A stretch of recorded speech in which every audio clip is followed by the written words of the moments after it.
올라오는 많은 사연들을 들으며 직업에 귀천이 없다는 얘기 참 많이들 하세요. 사실 전 그 얘기 잘 공감 못합니다. 직업에 귀천이 없다고 하기에 전 참 천한 직업을 가진 부모님 밑에서 호의호식하면서 자라왔거든요.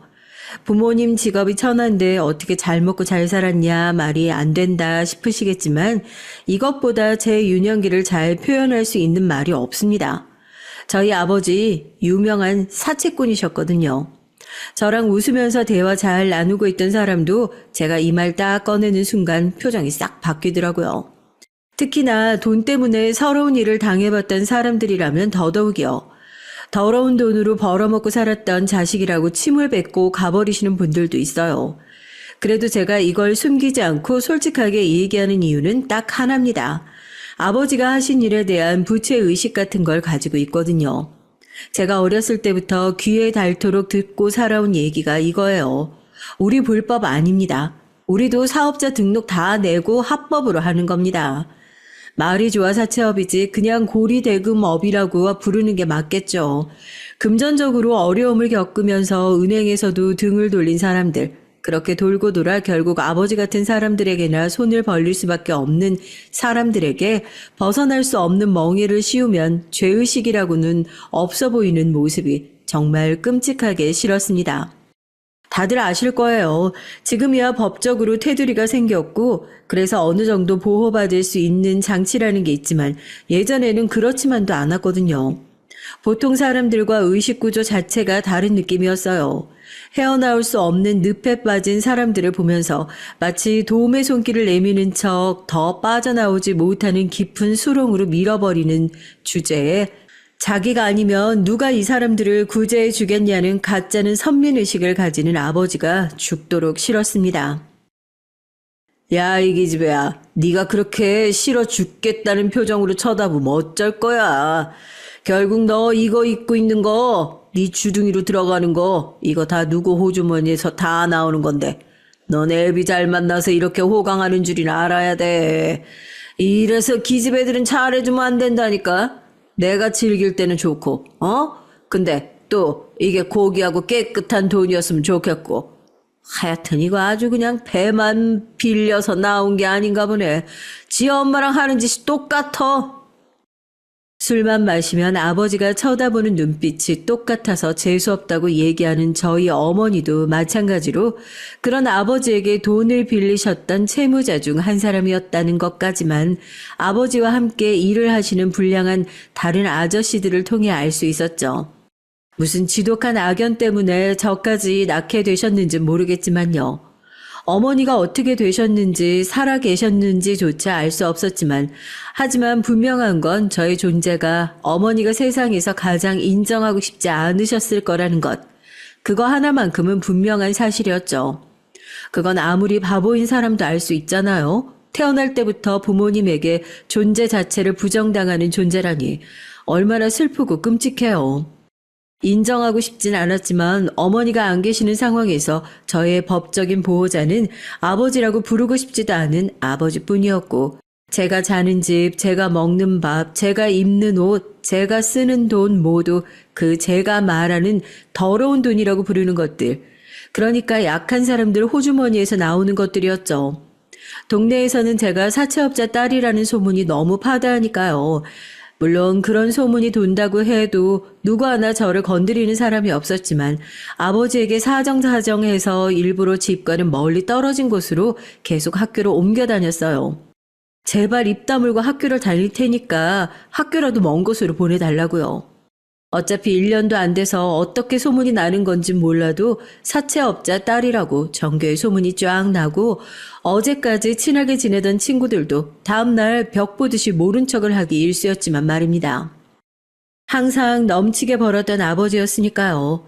또래 친구들에 비해서 꽤 넉넉한 용돈을 받았거든요. 아버지 노릇을 제대로 할 줄 아는 사람도 아니었고 밥도 네가 사 먹어라. 저 학용품 좀 사야 할 것 같은데요 하면 지갑을 열어서 10,000원짜리를 몇 장씩 꺼내서 던지듯이 주고 너 알아서 살아. 그러면 그냥 고개만 꾸벅 숙이고 가는 거죠. 저도 사람이 참 모순되죠. 더러운 돈 해놓고 주는 대로 꾸벅꾸벅. 그렇게 용돈을 받으면 필요한 걸 사고 남는 돈은 들고 있다가 근처에 있는 수녀원에 싹 다 가져다 줘버렸어요. 처음에는 수녀님도 웬 어린애가 큰 돈을 들고 오니까요. 너 이 돈 어디서 났냐고 수녀님은 이 돈 못 받는다고 돌려보내려고 했었거든요. 수녀님, 저희 아버지 사채꾼이에요. 이거 훔친 거 아니고 용돈으로 받은 거거든요. 이 돈 아버지한테 있으면 어차피 돈 없는 사람들한테 이자 엄청나게 받고 다시 빌려주는데 쓸 거 여기다 주는 거예요. 수녀님이 그냥 이거 가지고 돈 없는 사람들한테 주세요. 우리 아버지한테 돈 빌리지 말라고요. 그냥 간절한 마음으로 그렇게 했던 것 같아요. 그 사람들이 얼마나 큰 돈이 필요한지, 얼마나 많은 돈을 빌리는지도 모르고 이렇게 조금씩이라도 갖다 주다 보면 우리 아버지한테 돈을 안 빌리는 날이 오지 않을까 그런 무모한 생각으로 시작된 게 습관이 됐죠. 수녀님도 그 모습이 안쓰러우셨나 봐요.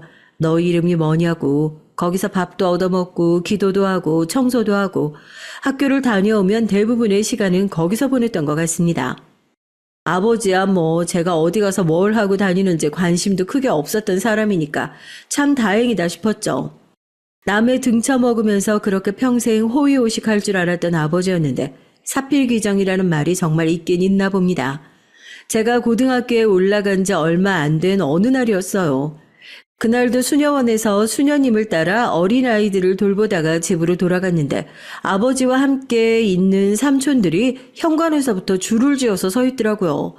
아버지가 집안에서 소리를 지르는 게 들려요. 사람이 참 무서운 게 이런 상황에 자주 노출되니까 누가 또 돈을 안 갚았나 보다 대수롭지 않게 생각했는데 삼촌들이 빨리 올라가 보라고 제 등을 떠밀더라고요.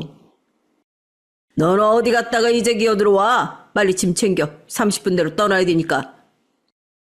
집안에 올라가 보니까 그야말로 쑥대밭이 따로 없어요. 도둑이 든 것 마냥 온 집안이 뒤집어져 있고 아버지가 사채업을 하다 보니 뭐 돈을 은행에다 맡겨놓는 게 아니라 현금을 집안에 쌓아놓고 살았거든요. 차고에 외제차가 4대가 있었는데 차 트렁크가 죄다 열려져 있고 누가 봐도 당장이라도 도망가는 사람 마냥 트렁크에 현금을 싣고 있는 게 무슨 일이 나도 단단히 났다 싶더라고요. 지금 이게 다 무슨 일이냐고 어딜 가는 거냐고 물어도 지금 그런 거 따질 때가 아니라고 하면서 아무거나 돈 되는 건 다 담으라고 큰 가방을 저한테 집어 던지셨죠. 뭘 담아야 되는지도 모르겠고 제가 이 집에서 챙길 수 있는 게 뭐가 있겠어요. 신분증, 교복, 옷 몇 개 주워 담고 가방을 챙겨서 내려가려고 하는데 1층에서 시끄러운 소리가 들렸습니다. 순간 발이 얼어붙었죠. 누군가 미친 듯이 계단을 올라오더군요. 아버지와 함께 일하시던 삼촌이었습니다. 삼촌은 제 방으로 저를 확 밀치고 등으로 문을 막아버리셨어요. 가라마, 빨리 도망가. 그 뒤로 무슨 정신이었는지 모르겠습니다. 가방을 끌어안고 창문으로 냅다 뛰어내렸어요. 높이가 꽤 있었지만 옷가지가 있었던 가방 덕분에 풀숲에 떨어진 저는 몸에 생채기만 남은 채로 무사히 떨어질 수 있었죠. 어디로 가야 하는지도 모르고 그냥 맨발로 막 달렸던 것 같아요. 뒤를 돌아보니 현관에 누군지도 모르는 사람들이 마구 엉켜 있더군요. 다리에 계속 힘이 풀리는데 경찰서로 가야 하나 어디로 가야 하나 무작정 달리다 보니까 그래도 매번 왔던 곳이라고 수녀원에 도착하게 됐어요. 온 몸이 상처투성이가 된 저를 보고 수녀님은 깜짝 놀라셨습니다. 엉엉 울면서 수녀님의 품에 안겨서 그대로 기절을 했던 것 같아요. 수녀님 말로는 제가 그렇게 쓰러져서 며칠을 누워 있었다고 하더군요. 아버지에게 큰 돈을 빌렸던 사업가가 돈을 갚지 않기 위해 벌였던 짓이었다고 합니다. 그 일로 아버지는 목숨을 잃었고 같이 일을 했던 사람들도 뿔뿔이 흩어졌다고요. 불법적으로 모았던 돈이었기에 그렇게 지키고자 했던 돈들 역시 휴지 조각이 되어버렸다고 해요. 전 아버지의 장례식도 가지 못했습니다. 혹시라도 저를 찾아 해코지를 하려는 사람들이 남아있을지도 몰랐으니까요. 한때는 큰손이라고 불렸던 남의 눈에서 피눈물 뽑아내며 살았던 아버지의 말로는 그렇게 비참하게 끝났어요. 그래도 다른 곳이 아니라 여기 온 게 얼마나 다행이니. 다시 시작하면 돼. 지금부터라도 봉사하는 마음으로 살면 돼. 정직하게 벌고 봉사하는 마음으로 살아가자. 그래도 맨날 달려온 길 끝에 수녀원이 있었기에 전 구원받을 수 있었던 걸까요? 전 세례명을 따서 효주라는 이름으로 새롭게 개명을 하게 됐고 수녀회에서 운영하는 고아원에서 봉사를 하고 숙식을 해결하고 검정고시를 준비하면서 과거를 조금씩 지워나갔습니다. 고아들이 자라는 방들을 침방이라고 불렀는데요. 각 침방마다 침방 수녀님이라는 관리자가 한 분씩 붙었고 저는 이런 침방 수녀님들이 청소를 하고 공용 물품을 정리하고 아이들을 돌보는 일을 보조하는 일들을 하곤 했어요. 침방 수녀님들께서는 저의 과거를 알고 계셨지만 그걸 따져 물으시는 법도 가엾게 여기시는 법도 없으셨고 그저 묵묵히 제가 봉사하는 길을 함께 해주셨어요. 그럴 때마다 전 내가 정말 여기 있어도 되는 사람인지 죄책감에 시달리곤 했었죠. 그럴 때마다 제 곁을 묵묵히 붙잡아 주셨던 것은 원장 수녀님이셨습니다. 언제까지 여기서 봉사만 할 수는 없지 않냐는 수녀님의 말씀을 듣고 전문대학을 나와 사회복지사 자격증을 취득하게 됐어요. 당시 학비조차 낼 수 없었던 제게 네가 나한테 어렸을 때부터 저금해 놓은 게 등록금이었나 보다 하고 봉투를 내미셨습니다. 어렸을 적 제가 수녀원에 가져다 드렸던 아버지가 받았던 용돈이었어요. 인생을 살면서 받았던 도움을 그대로 베풀 수 있는 사람이 되고 싶어서 택한 진로였습니다. 그렇게 22살 노인 요양원 시설에서 첫 직장 생활을 시작하게 됐죠. 작은 시설에서 어르신들을 돌보는 일 외에도 운전, 사무까지 안 하는 일이 없었어요. 쉬는 날에도 잊지 않고 수녀원을 찾아가 꾸준히 봉사활동을 했습니다. 집에서 도망쳐 나오면서 제 인생은 끝났을 거라 생각했는데 때로는 모든 게 끝났다고 생각되는 순간이 모든 게 시작되는 순간이기도 한가 봐요. 오랜만에 보네요. 한동안 안 보이더니 봉사활동 다시 시작했나 봐요. 남편은 일을 시작하고 수녀원에서 봉사활동을 다시 시작하면서 만나게 된 인연이었습니다. 제가 수녀원에서 지내던 동안에도 오며 가며 종종 마주쳤던 얼굴이었죠. 친방 수녀님들과도 살갑게 인사를 하고 아이들과도 친하게 지내는 사람이라 낯은 익었는데 말을 해본 것은 그날이 처음이었어요. 한동안 안 보이길래 어디 다른 지역으로 이사라도 간 줄 알았다며 혼자서 묻지도 않은 얘기를 막 하더라고요. 주님 수녀님이 웃으면서 이 친구도 여기 수녀원 출신이라며 소개를 시켜주셨습니다. 양복도 멀끔하게 차려입고 누가 봐도 부잣집 도련님처럼 생겼길래 깜짝 놀라서 혼잣말로 그렇게 안 생겼는데 하니 남편이 고아는 얼굴에 고아라고 써있기라도 하냐고 너털 웃음을 짓더라고요. 저도 모르게 겉모습으로 사람을 판단한 것 같아 창피함에 얼굴이 새빨개져서 죄송하다고 사과를 했어요. 같은 출신이라는 연결고리가 있어서인지 남편과는 급속도로 친해졌습니다. 주말마다 봉사활동을 같이 하고 연락처를 주고받아 봉사활동이 없는 평일 저녁에도 종종 만나서 얘기를 나누었죠. 원장 수녀님을 제외하고 누군가와 그렇게 길게 대화를 해본 적이 태어나서 처음이었던 것 같아요. 남편과는 항상 얘기를 할 거리가 있었고 대화가 끊이지 않았거든요. 남편은 수녀원에서 지내다가 좋으신 양부모님을 만나 입양됐다고 하더라고요. 지금도 큰 사업을 운영하고 계시는 양부모님 밑에서 함께 그 사업을 돕고 있고요. 남편이 처음 제게 호감을 표시했을 때에도 전 제 얘기를 쉽사리 꺼내지 못하고 애둘러 마음을 거절했습니다. 누구를 만날 수 있는 처지가 아니라고요. 남편도 남편의 부모님도 제 사정을 알고 나면 얼마나 실망할까. 누군가를 좋아하게 되면 이런 비참함을 느끼게 되는구나 싶더라고요. 정말 좋아했던 남자지만 결국 이렇게 우리의 인연이 끝나는구나 생각했었는데요. 또 만날 사람은 어떻게든지 만나게 되나 봐요. 무슨 일이 있어도 매주 한 번씩 봉사활동은 빠지지 않고 꼬박꼬박 나오던 남편이 제가 마음을 거절한 이후로 얼굴을 비추지 않길래 정말로 무슨 일이 생긴 건가 걱정을 했었는데 주임 수녀님을 통해 식음을 전폐했다는 소식을 듣게 됐죠. 어쩌겠어요. 더 좋아하는 사람이 지는 거라고 하잖아요. 저도 울면서 남편에게 제 사연 구구절절 다 고백하게 됐죠.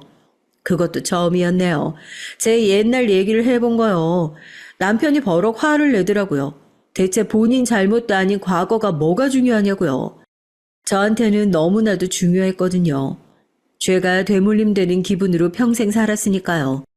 우리 아버지는 남의 눈에 피눈물 나게 하면서 살았고 난 그 돈으로 호의호식하면서 살았는데 우리 아버지 때문에 얼마나 많은 사람들이 비참한 인생을 살았을 거고 또 얼마나 많은 사람들이 인생을 포기했을지도 모르는데 내가 이렇게 행복해도 되는 걸까? 내가 이렇게 열심히 살려고 마음을 먹어도 되는 걸까 하고요.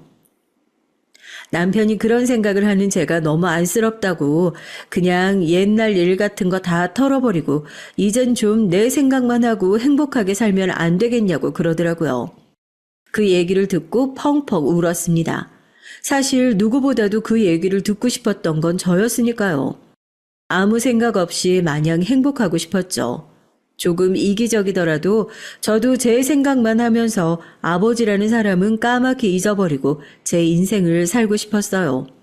그렇게 아무한테도 말하고 싶지 않았던 죽을 때까지 감추고 싶었던 얘기를 남편에게 털어놓으면서 서로의 마음을 확인하고 무슨 일이 생기더라도 서로의 편이 되어주자, 서로의 행복을 빌어주자 약속하게 됐습니다. 시부모님은 어땠냐고요? 말해 뭐 하겠어요. 남편보다 더 자애로우신 분들이었죠. 마음으로 따지면 입양이 아니라 정말로 시부모님이 배 아파 남편을 낳으신 게 아닐까 생각이 들 정도였어요. 하지만 분명히 걱정되는 부분도 있었죠. 그렇잖아요. 아이를 갖지 못해서 고아를 입양하는 것과 그렇게 입양한 자식이 고아인 여자와 결혼하는 것과는 또 다른 얘기잖아요. 솔직히 저를 좀 안 좋게 생각하실 거라고 지레 겁먹은 부분이 있었습니다. 남편은 워낙 애지중지 키우셨다는 얘기를 수녀님한테 듣고 나서는 더욱요. 남편과 당장이라도 헤어지라고 하면 어떡하지 싶었는데 웬걸요? 만나자마자 어머님께서는 눈물이 그렁그렁 하셔서 첫 만남에 저를 꼭 끌어안고 그러셨어요. 얼마나 고생이 많았어요. 부모는 자기가 선택할 수 있는 게 아니야. 뭐가 됐든 내 잘못이라고 생각하지 말아요. 얼마나 아팠을 거야. 그래도 어디 하나 모자라지도 않고 지금 이렇게 좋은 일 하면서 살게 되기까지 그 노력을 어떻게 감히 이해를 하겠어. 내가 우리 아들 키우면서 우리 아들 아픔을 이해하지 못하는 게 항상 미안했어요. 서로 아픔을 이해할 수 있는 사람을 만나서 참 다행이다 싶네요. 부모는 자기가 선택할 수 있는 것이 아니라는 말에 그동안 난도질 당했던 가슴이 아무는 것 같았습니다. 남편과 결혼을 하고 딸을 갖게 되었을 때도 시어머니께서 해주신 그 말을 새기면서 좋은 부모가 되고자 부단히도 노력했어요. 서재에 육아 관련 책만 한 트럭이에요. 남편이 저한테 자식 키우는 건 책만 들여다본다고 되는 일이 아니라고 하는데도 제가 이런 걸 배울 부모님이 있길 하나, 뭐 물어볼 친구가 있길 하나요? 뭐 백날 첫날 책을 들여다보는데도 딸 키우면서 말도 안 되는 이유로 애랑 목에 핏대 세우면서 싸우는 일이 허다했죠. 그래도 자식 키우는 건 왜 그렇게 즐거운지요? 아마 사연을 들으시는 분들도 자식 생각하면서 슬며시 웃으실 거라 생각합니다. 공부도 잘하고 성격도 쾌활해서 친구들과도 잘 어울려 다니고 생일이면 제발 나가서 외식 좀 하라니까 엄마 음식이 더 맛있다면서 친구들 한 바가지 집에 몰고 와서 엄마랑 주말도 반납하고 명절에도 안 하는 음식 수발을 시키질 않나 환장하죠. 남편도 저도 나서는 것도 감투 쓰는 것도 그렇게 좋아하는 성격이 아니었는데 저희 딸은 뭐 그렇게 나서는 걸 좋아하는지 중학교 고등학교 때는 말도 안 하고 학생회장 선거에 나가서 덜컥 당선이 돼서 깜짝 놀라기도 했네요. 딸들은 다 그런가 봐요. 방 청소는 대체 왜 그렇게 안 하는 건지 죽어라 싸워도 돌아서면 쓰레기장이 따로 없어요. 아침에 자기만 깔끔하게 단장하고 나가는 게 웃겨 죽겠다니까요. 그렇게 지지고 볶고 싸운 게 엊그제 같은데 언제 커지고 대학을 들어가고 나더니 이제는 다른 이유로 엄마 마음을 서운하게 하는 겁니다. 남친 때문에요. 또 나가? 오늘 오후에 엄마랑 같이 영화 보러 가기로 했잖아. 엄마, 다음에 보러 가면 안 돼? 나 오늘 진짜 중요한 날이라서. 진짜 미안. 아빠한텐 비밀이야. 알겠지? 약속 꼭 지켜줘. 저야 딸과 친구처럼 지낸다고 하지만 저희 남편은 딸 남자친구의 남자만 나와도 눈에 쌍심지를 켜고 달려드는 수준이거든요. 대학교 3학년쯤 됐을까요? 엄마의 촉이란 게 있잖아요. 주말이면 엄마한테 영화 뭐가 나왔다더라. 이거 하러 가자, 저거 하러 가자. 쫑알쫑알 떠드는 소리가 쏙 하고 들어갔어요. 대신에 아침부터 옷이란 옷은 다 헤집어 놓고 아침부터 화장대 앞에서 몇 시간이고 앉아서 화장을 하는 거예요. 올 게 왔다 싶더라고요. 새벽까지 누워서 핸드폰만 붙들고 있는 게 남자친구가 생겼구나 싶더라고요. 남자친구 생긴 거야? 엄마한텐 얘기해 줄 수도 있잖아. 뭐 하는 친구인데? 괜찮은 사람이야? 나중에 엄마한테 한번 보여줘. 아빠한텐 비밀로 해줄게. 왜 요즘 하도 험한 일이 많으니까 딸 가진 엄마 입장에서는 걱정이 되잖아요. 아르바이트를 하느라 조금 늦게 들어오기만 해도 얘가 남자친구 만나다가 늦게 들어오는 게 아닌지 괜히 의심이 되고 걱정이 되더라고요. 한 번도 그런 적이 없었는데 그것 때문에 괜히 싸우기도 하고요. 솔직히 그 나이대에 사귀기도 하고 헤어지기도 하는 거 뭐 흔한 일이죠. 저희 딸도 그럴 줄 알았어요. 좀 사귀다가 얼마 못 가서 헤어졌다고 울고불고 난리를 치겠거니 했는데 이번에는 생각보다 연애가 꽤나 길어지는 것 같아서 걱정인 거죠. 첫째는 남자친구를 만나면서 가족들과의 관계가 괜히 소원해지는 것 같아서 서운한 마음도 들고, 둘째는 얘가 정말 진지한 관계로 만나는 건가 하는 걱정도 들고요. 저도 젊은 나이에 남편 만나놓고 괜한 걱정이다 싶으면서도요. 엄마의 촉이라는 게 정말 무섭긴 한가 봅니다. 딸의 연애 때문에 언제라도 사고가 한번 터지겠다 싶었는데 그것 때문에 온 집안이 한번 발칵 뒤집어진 적이 있었거든요. 저도 남편도 일을 하느라 바쁘다 보니까 딸애한테 매달 직접 용돈을 주는 것이 번거롭기도 해서 저희가 용돈 대신에 가족 카드를 하나 발급해 줬어요. 매달 한도를 50만 원으로 설정해서요. 생활비나 식비 이런 것들을 그 카드로 사용하려고요. 가족 카드가 있긴 하지만 친구들이랑 여행 갈 때를 제외하고는 한 번도 그 카드 한도를 채워서 사용한 적도 없었고 카드 값을 많이 사용할 것 같다 싶으면 남편이나 저에게 뭐 때문에 좀 많이 사용하게 될 것 같다 미리 말을 하기도 했고요. 대학교 2학년을 마치고 친구들과 졸업여행으로 유럽을 가고 싶다면서 한 학기 휴학을 하고 잠시 아르바이트를 했던 적이 있었는데 이때 아르바이트도 하고 과외도 하면서 돈도 꽤 모아둔 모양이었어요. 자기가 열심히 일을 해서 돈을 모으겠다는데 뭐 얼마나 모았는지 어디다 쓰려고 하는지 굳이 물어보지도 않았었고요.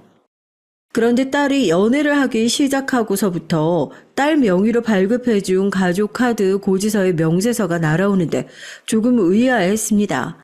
한 번도 이렇게 사용을 한 적이 없었는데 한도가 꽉 채워져 있더라고요. 처음에는 얘가 이제 막 남자친구를 사귀면서 씀씀이가 커졌나 보다 싶어서 주의를 주기도 했고요. 그게 한 달, 두 달, 나아지기는커녕 제 핸드폰으로 한도 초과 문자가 날아오는 걸 보고 이건 뭔가 잘못됐구나 싶더라고요.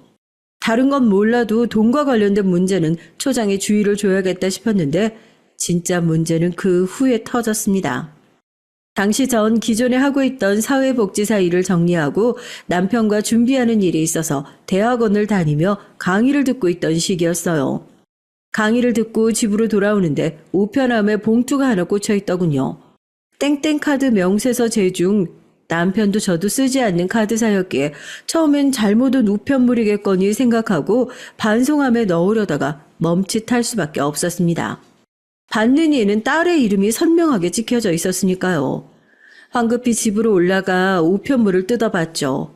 딸의 우편물을 제가 확인하는 것이 잘못된 일임을 알고 있었지만 그동안 있었던 일을 생각하면 애한테 무슨 문제가 생긴 건지 아닌지 걱정이 앞설 수밖에 없었어요. 언제 발급받았는지도 모를 신용카드 명세서엔 150만 원 가까이 되는 금액이 찍혀 있었죠. 이번 달 딸이 사용한 가족카드 금액까지 따지고 보면 거의 200만 원 돈을 쓴 겁니다. 한 번도 돈을 가지고 사고를 쳤던 적도 없었고 여자애들은 돈이 모자라면 밖에서 안 좋은 사고 칠까봐 걱정돼서 일부러 용돈을 넉넉하게 줬으면 좋는데 너무 갑작스러워서 별 생각이 다 들더라고요. 얘가 무슨 누구한테 협박을 당했나 아니면 어디 가서 빚을 졌나 싶기도 하고요. 명세서를 확인해 보니 백화점에서 결제한 내역이 대부분이었습니다. 그때 학교를 마친 딸이 집으로 돌아왔어요. 명세서를 들고 있는 저를 보더니 화들짝 놀라며 제 손에 있는 종이를 확 뺏어가더라고요. 너 이게 다 뭐야? 이 카드는 뭐고? 엄마 몰래 신용카드 개설한 거야?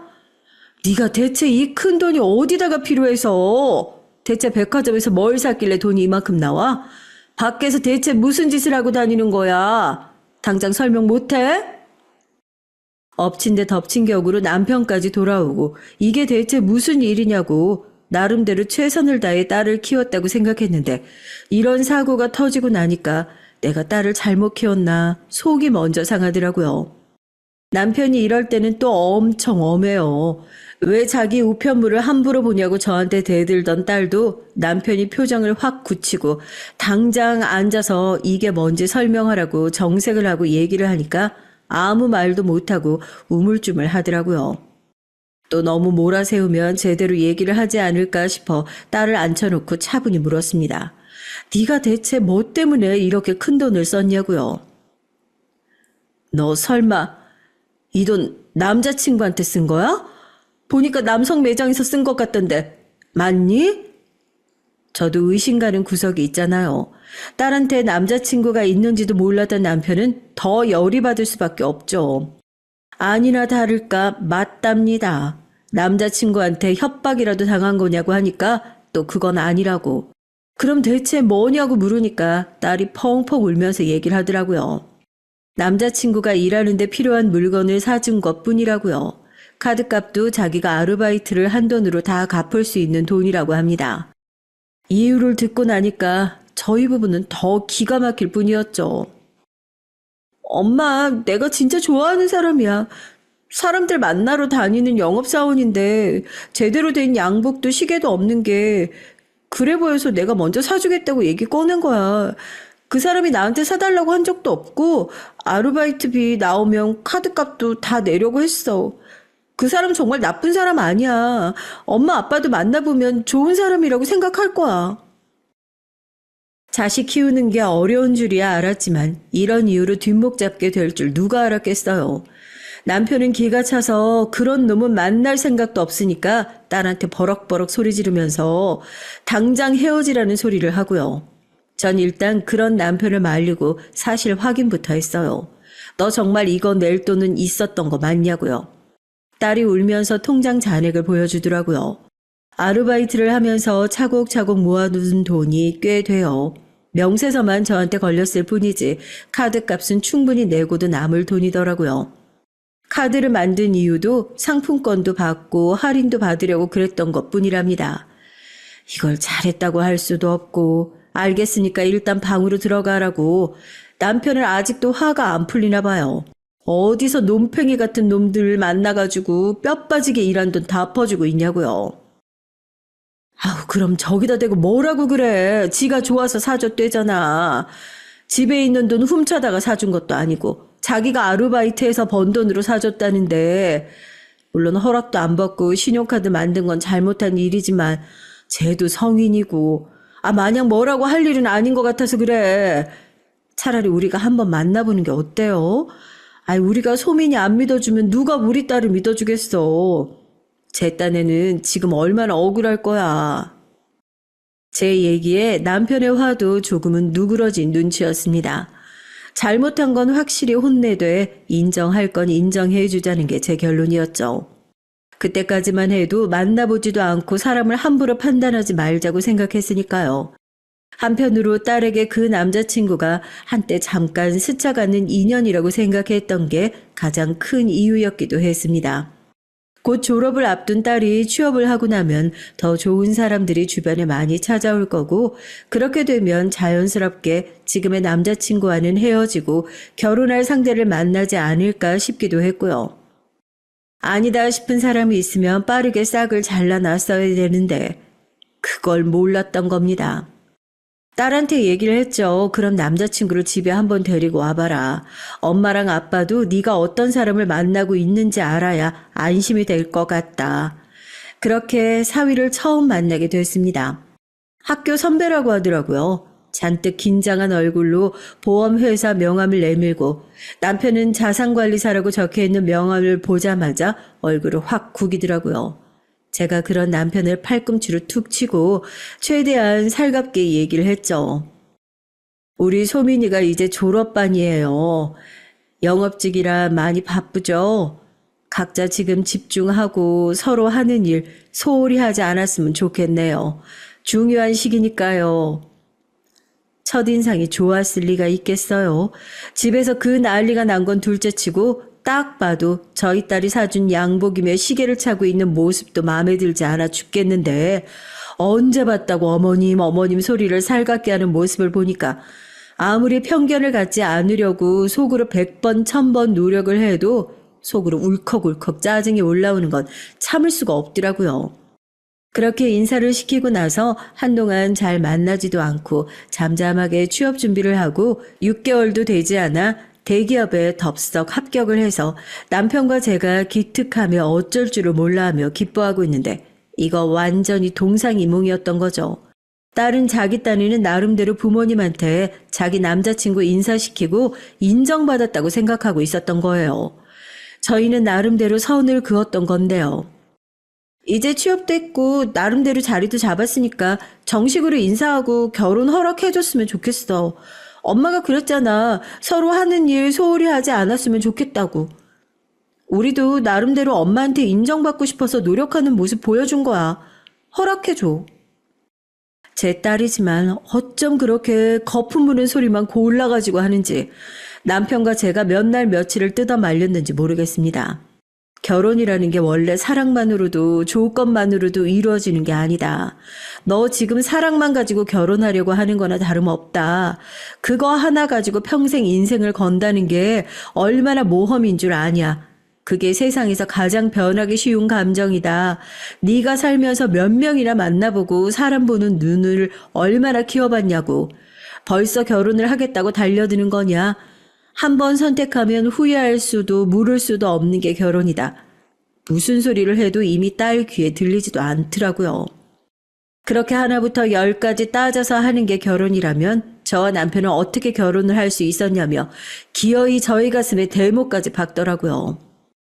저도 알아놓고 남편도 옆에서 속이 미어지고 그 와중에 결혼 허락 받겠다고 딸과 사위가 집에 계속 들락날락하고 사위는 와중에 매일같이 찾아와서 옆에서 정말로 사랑해서 하는 결혼이다.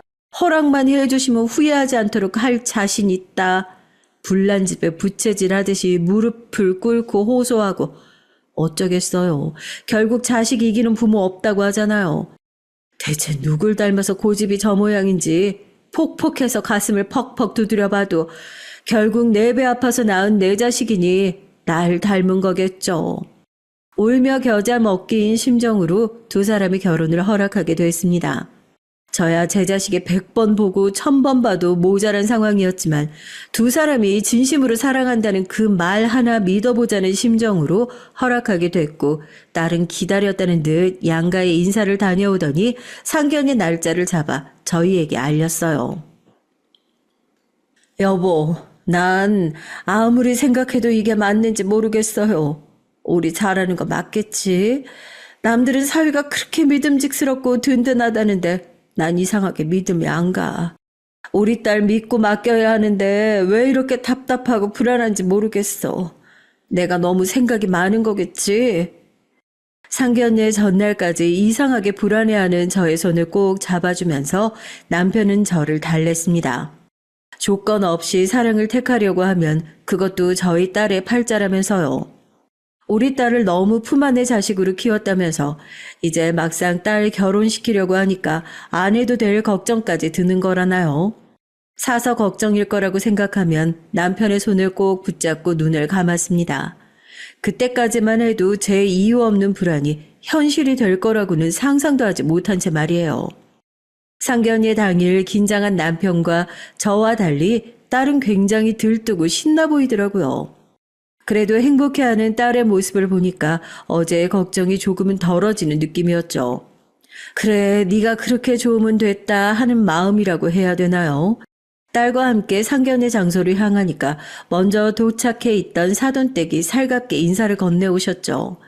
저희도 정중하게 인사를 나누고 서로 명함을 주고받았습니다. 듣자 하니까 안사돈께서는 공인중개사 일을 하신다고 하더라고요. 사부인 말씀 많이 들었습니다. 저랑 나이가 같다고 들었는데 아유 어쩜 확실히 관리를 받으셔가지고 그런지 피부에 주름이 하나도 없으세요. 확실히 부잣집 사모님은 얼굴에서부터 표가 나나 봅니다. 아이고 저도 괜한 소리 안 들으려면 결혼식 전에 바짝 관리 좀 받아야겠네요. 아유 나중에 관리 받으러 가실 때 저도 좀 같이 끼워주세요. 나이에 맞지 않는 화려한 옷차림은 둘째치고 상견례 자리에서 저런 소리까지 하나 싶을 정도로 음식도 나오기 전에 어찌나 본인 얘기만 하시던지 처음 본 사람을 그것도 사돈을 평가할 생각도 없었지만은 주책이다라는 생각이 절로 들더라고요. 저런 집에 저희 딸이 시집가서 얼마나 고생을 할지 안 봐도 뻔한 느낌이 들어서 속으로 한숨을 푹푹 쉬었어요. 남편을 힐끗 쳐다보니까 심란한 얼굴이 저와 같은 생각을 하고 있는 것 같더라고요. 제 입에서 제대로 된 대답이 나올 때까지 계속 저러시겠다 싶어서 대충 네네 맞장구를 치고 식사가 시작됐습니다. 밥을 먹으면서는 안사돈이 다른 소리를 못하게 그냥 제가 먼저 선수를 쳐서 애들 얘기를 시작했어요. 예단이랑 예물은 최대한 간소하게 했으면 좋겠다. 신혼집은 애들이 알아보고 있다고 하니까 전적으로 애들한테 맡겼으면 좋겠다. 애들도 뜻이 있을 테니까요. 저희는 결혼식과 관련된 것들은 전적으로 애들 뜻을 따를 생각이에요. 본인들이 간절히 바랬는데 괜히 부모님이 나서면 초치면 김셀까 봐요. 안 그래도 저희 딸한테 귀가 따갑게 들었거든요. 드레스 뭐 입냐고 같이 구경 좀 가겠다고 했다가 그러면 엄마가 마음에 드는 거 고르는 거 아니냐고 단박에 거절당했죠. 또 듣고 보니까 맞는 소리더라고요. 아무래도 제가 따라가면 저도 모르게 너는 그게 더 잘 어울린다. 이거는 부해 보인다. 이게 더 낫다. 이런 소리 나오니까요. 결혼식이고 드레스고 신혼집이고 지들이 원하는 대로 다 했으면 좋겠다 얘기를 하니까 안사돈이 제 말이 끝나기도 전에 얘기를 툭 끊어버리더라고요. 뜻은 뜻이고요. 아이 그래도 하나밖에 없는 딸 결혼하는데 너무 간소하게 한다느니 전적으로 애들한테 맡긴다느니 지원을 전혀 안 해주신다는 얘기를 들려서 좀 그렇네요. 저는 그래도 우리 며느리 금은 10돈 해줬는데요. 그렇게 들리셨나요? 저희도 사위 결혼하는데 시계 하나 해줄 생각입니다. 시계예요? 아이 그게 다예요? 아이 뭐 신혼집 사는데 뭐 안 보태주실 거예요? 안사돈의 말에 저와 남편이 잘못 들은 줄 알고 네 하고 되물었잖아요. 누가 들으면 저희가 두 사람 신혼집 사는데 뭐 보태주기라도 약속이라도 한 줄 알았어요. 되게 자연스럽게 뭐 보태주시지 않을 거냐 되묻는데 솔직히 좀 기가 막히더라고요. 그래서 제가 반문했죠. 시댁에서는 뭐 보태주시기로 약속하신 거라도 있냐고요.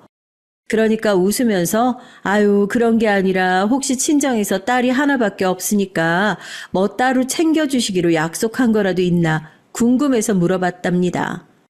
그렇게 따지면 시댁에서도 아들 하나밖에 없는 건 마찬가지인데 저희 딸이 어디에 팔려가기라도 한답니까? 시댁에서 보태주는 건 당연한 게 아닌데 친정에서 보태주는 건 당연스럽게 생각하는 게 되게 웃기더라고요. 저랑 남편이 지금 장학사업 준비하고 있거든요. 딸도 적극적으로 돕기로 약속했고요.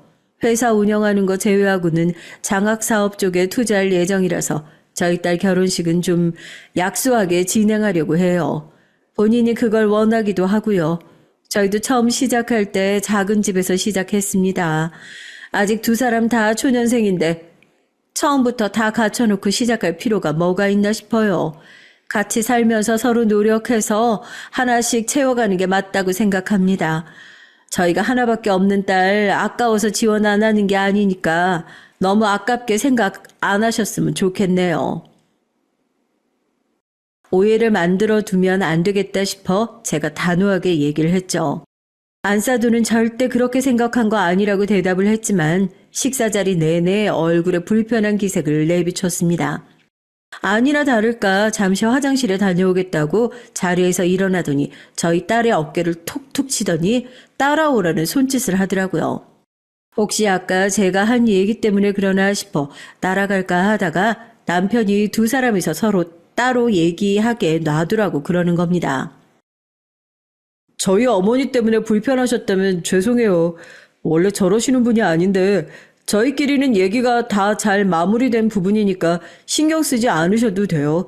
저도 결혼식에 쓸데없는 비용 많이 쓰는 거 원하지도 않고 무리해서 신혼집 넓게 잡고 싶은 마음도 없고요. 사위의 얘기는 귀에 들리지도 않고 온통 신경은 안사돈과 딸이가 있는 화장실에 가 있었죠. 금방 돌아올 줄 알았던 두 사람이 빠르게 자리로 돌아오지 않기에 전 더 이상 기다리지 못하고 벌떡 자리에 일어나서 화장실로 향했습니다. 아니나 다를까 굳게 닫힌 화장실 문 앞에서부터 시끌시끌한 소리가 들리더라고요. 혹시나 싶어 화장실 문에 귀를 가져다 대보니 잔뜩 화가 난 안사돈의 목소리가 또렷하게 들렸습니다. 야, 장난해? 너희 집 부자라며. 너희 아버지 사업한다고 분명 그랬잖아. 아까 명함 보니까 너희 아버지가 대표 맞던데. 너 진짜 그 집 딸 맞긴 맞아? 내가 알아보니까 너네 어머니 아버지 둘 다 고아 출신이라며. 너도 어디서 입양한 애 아니냐? 아니 그러지 않고서야 어떻게 하나밖에 없는 자기 딸 결혼하는데 집 한 채를 안 해주냔 말이야. 말이 되냐고. 너 이거 어떻게 책임질 거야? 내가 너희 집이랑 결혼한다고 지금 끌어온 돈이랑 계약이 얼만 줄이나 알아? 결혼만 하고 남은 네가 해가지고 온 아파트 담보로 해서 그거 싹 다 처리해줘야 되는데 내가 그걸 어떻게 물어주냔 말이야? 어머님 그게 무슨 말씀이세요? 제가 언제 아파트를 해온다고 했어요. 윤성 씨랑도 그런 얘기 한 번도 한 적 없어요. 저한테 그런 말씀 한마디도 없이 어머님 맘대로 지금 저희 아버지 이름 팔아서 계약 따오신 거 아니에요? 어떻게 그런 말도 안 되는 행동을 저희 집 모르게 함부로 하실 수 있으세요? 그리고 입양이라니요. 저 멀쩡한 저희 부모님 자식이에요. 이 손 당장 놓으세요. 지금 당장 나가서 저희 부모님께 다 말씀드릴 거예요. 가긴 어딜 가. 윤성이가 분명히 나한테 너희 아버지 회사 정도면 강남의 아파트 한 채 정도는 그냥 해줄 수 있다고 그렇게 얘기했다고. 그럼 내가 없는 얘기라도 지어냈다 이거야? 새파랗게 어린 년이 내 아들 꼬드겼으면 그 정도는 혼수를 해와야지. 하여튼 너 내가 손해본 거 제대로 못 메꾸면 니네 부모고 뭐고 싹 다 조져놓을 줄 알아. 알겠어? 내가 아주 그냥 결혼이고 뭐고 더러운 소문 내가지고 다시는 결혼도 못하고 얼굴도 못 들고 다니게 그렇게 만들 거니까.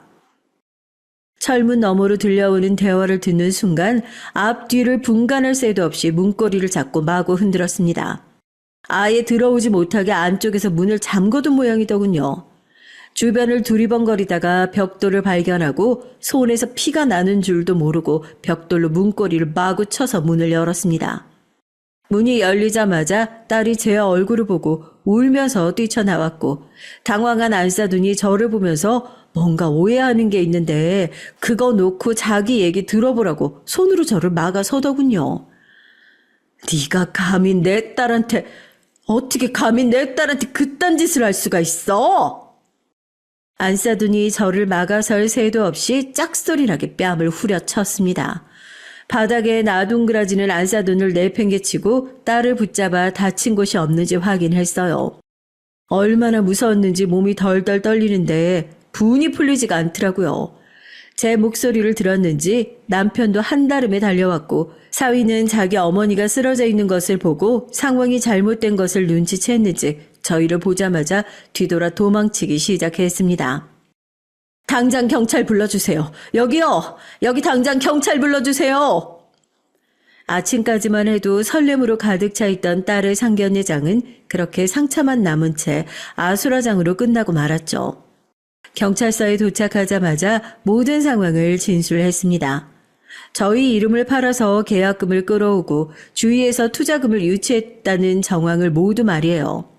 한두 건이 아니고 액수도 어마어마하더군요. 대체 아들의 결혼으로 얼마나 큰 장사를 하려고 했던 건지 그 파렴치함에 치가 떨릴 따름이었습니다. 진술이 끝나기도 전에 안사돈에게 피해를 입었던 피해자들이 경찰서로 한달음에 달려왔고 제가 손을 쓸 필요도 없이 달려든 피해자들은 안사돈의 머리채를 쥐어뜯고 쌍욕을 하면서 경찰서를 또 한 번 아수라장이 됐어요. 딸은 옆에서 엉엉 울면서 저에게 미안하다는 얘기를 하더군요. 네가 뭐가 미안해. 너 엄마한테 미안하다고 할 필요 없어. 너도 이 사람들한테 당한 피해자야. 여기 경찰서야. 너도 피해자니까 경찰들한테 똑바로 진술해. 난 정말 억울하다니까요. 경찰 양반. 내 얘기 좀 들어봐요. 나 정말 베테랑 공인중개사야. 내가 이 사람들한테 사기치려고 그랬겠어요? 아니, 여기가 우리 며느리야. 여기가 우리 사돈인데 회사가 어마어마하게 크단 말이야. 외동딸이어가지고 아파트 한 채 큰 거 해줄 줄 알고 우리 아들이 그 아파트 해주면 그거 담보로 돈 끌어준다고 해가지고 그것만 받으면 투자 받은 거 다 갚아주려고 했다니까요, 정말. 아줌마, 누가 며느리고 누가 사돈이에요? 이 사람 저한테 처음부터 돈 노리고 접근한 거예요. 사귈 때부터 자기 일할 때 필요하다고 시계며 양복이며 지난번엔 차 할부값까지 대신 내줄 수 있냐고 자동이체 통장까지 몰래 바꾸려다가 걸린 사람이라고요. 이 사람들 완전 모자 사기단이나 다름없어요. 전 이 사람들 때문에 결혼할 사람도 잃고 인생이 완전 망했다고요. 제발 제대로 꼭 좀 처벌받을 수 있게 도와주세요.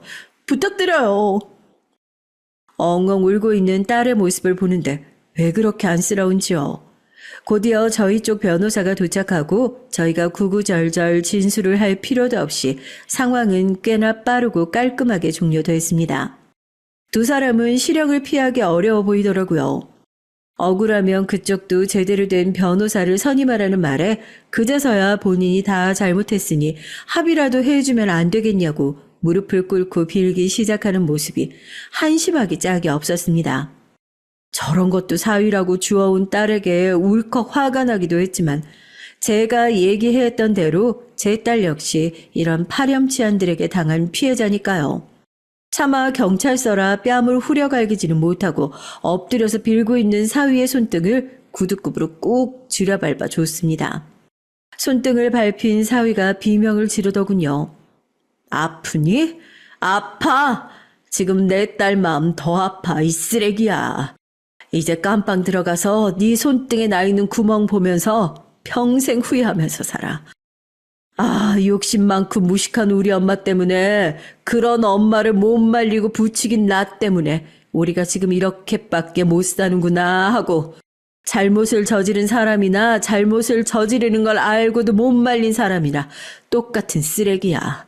알겠어? 그렇게 상황은 마무리됐고 저는 엉엉 우는 딸을 데리고 남편과 함께 경찰서를 빠져나왔습니다.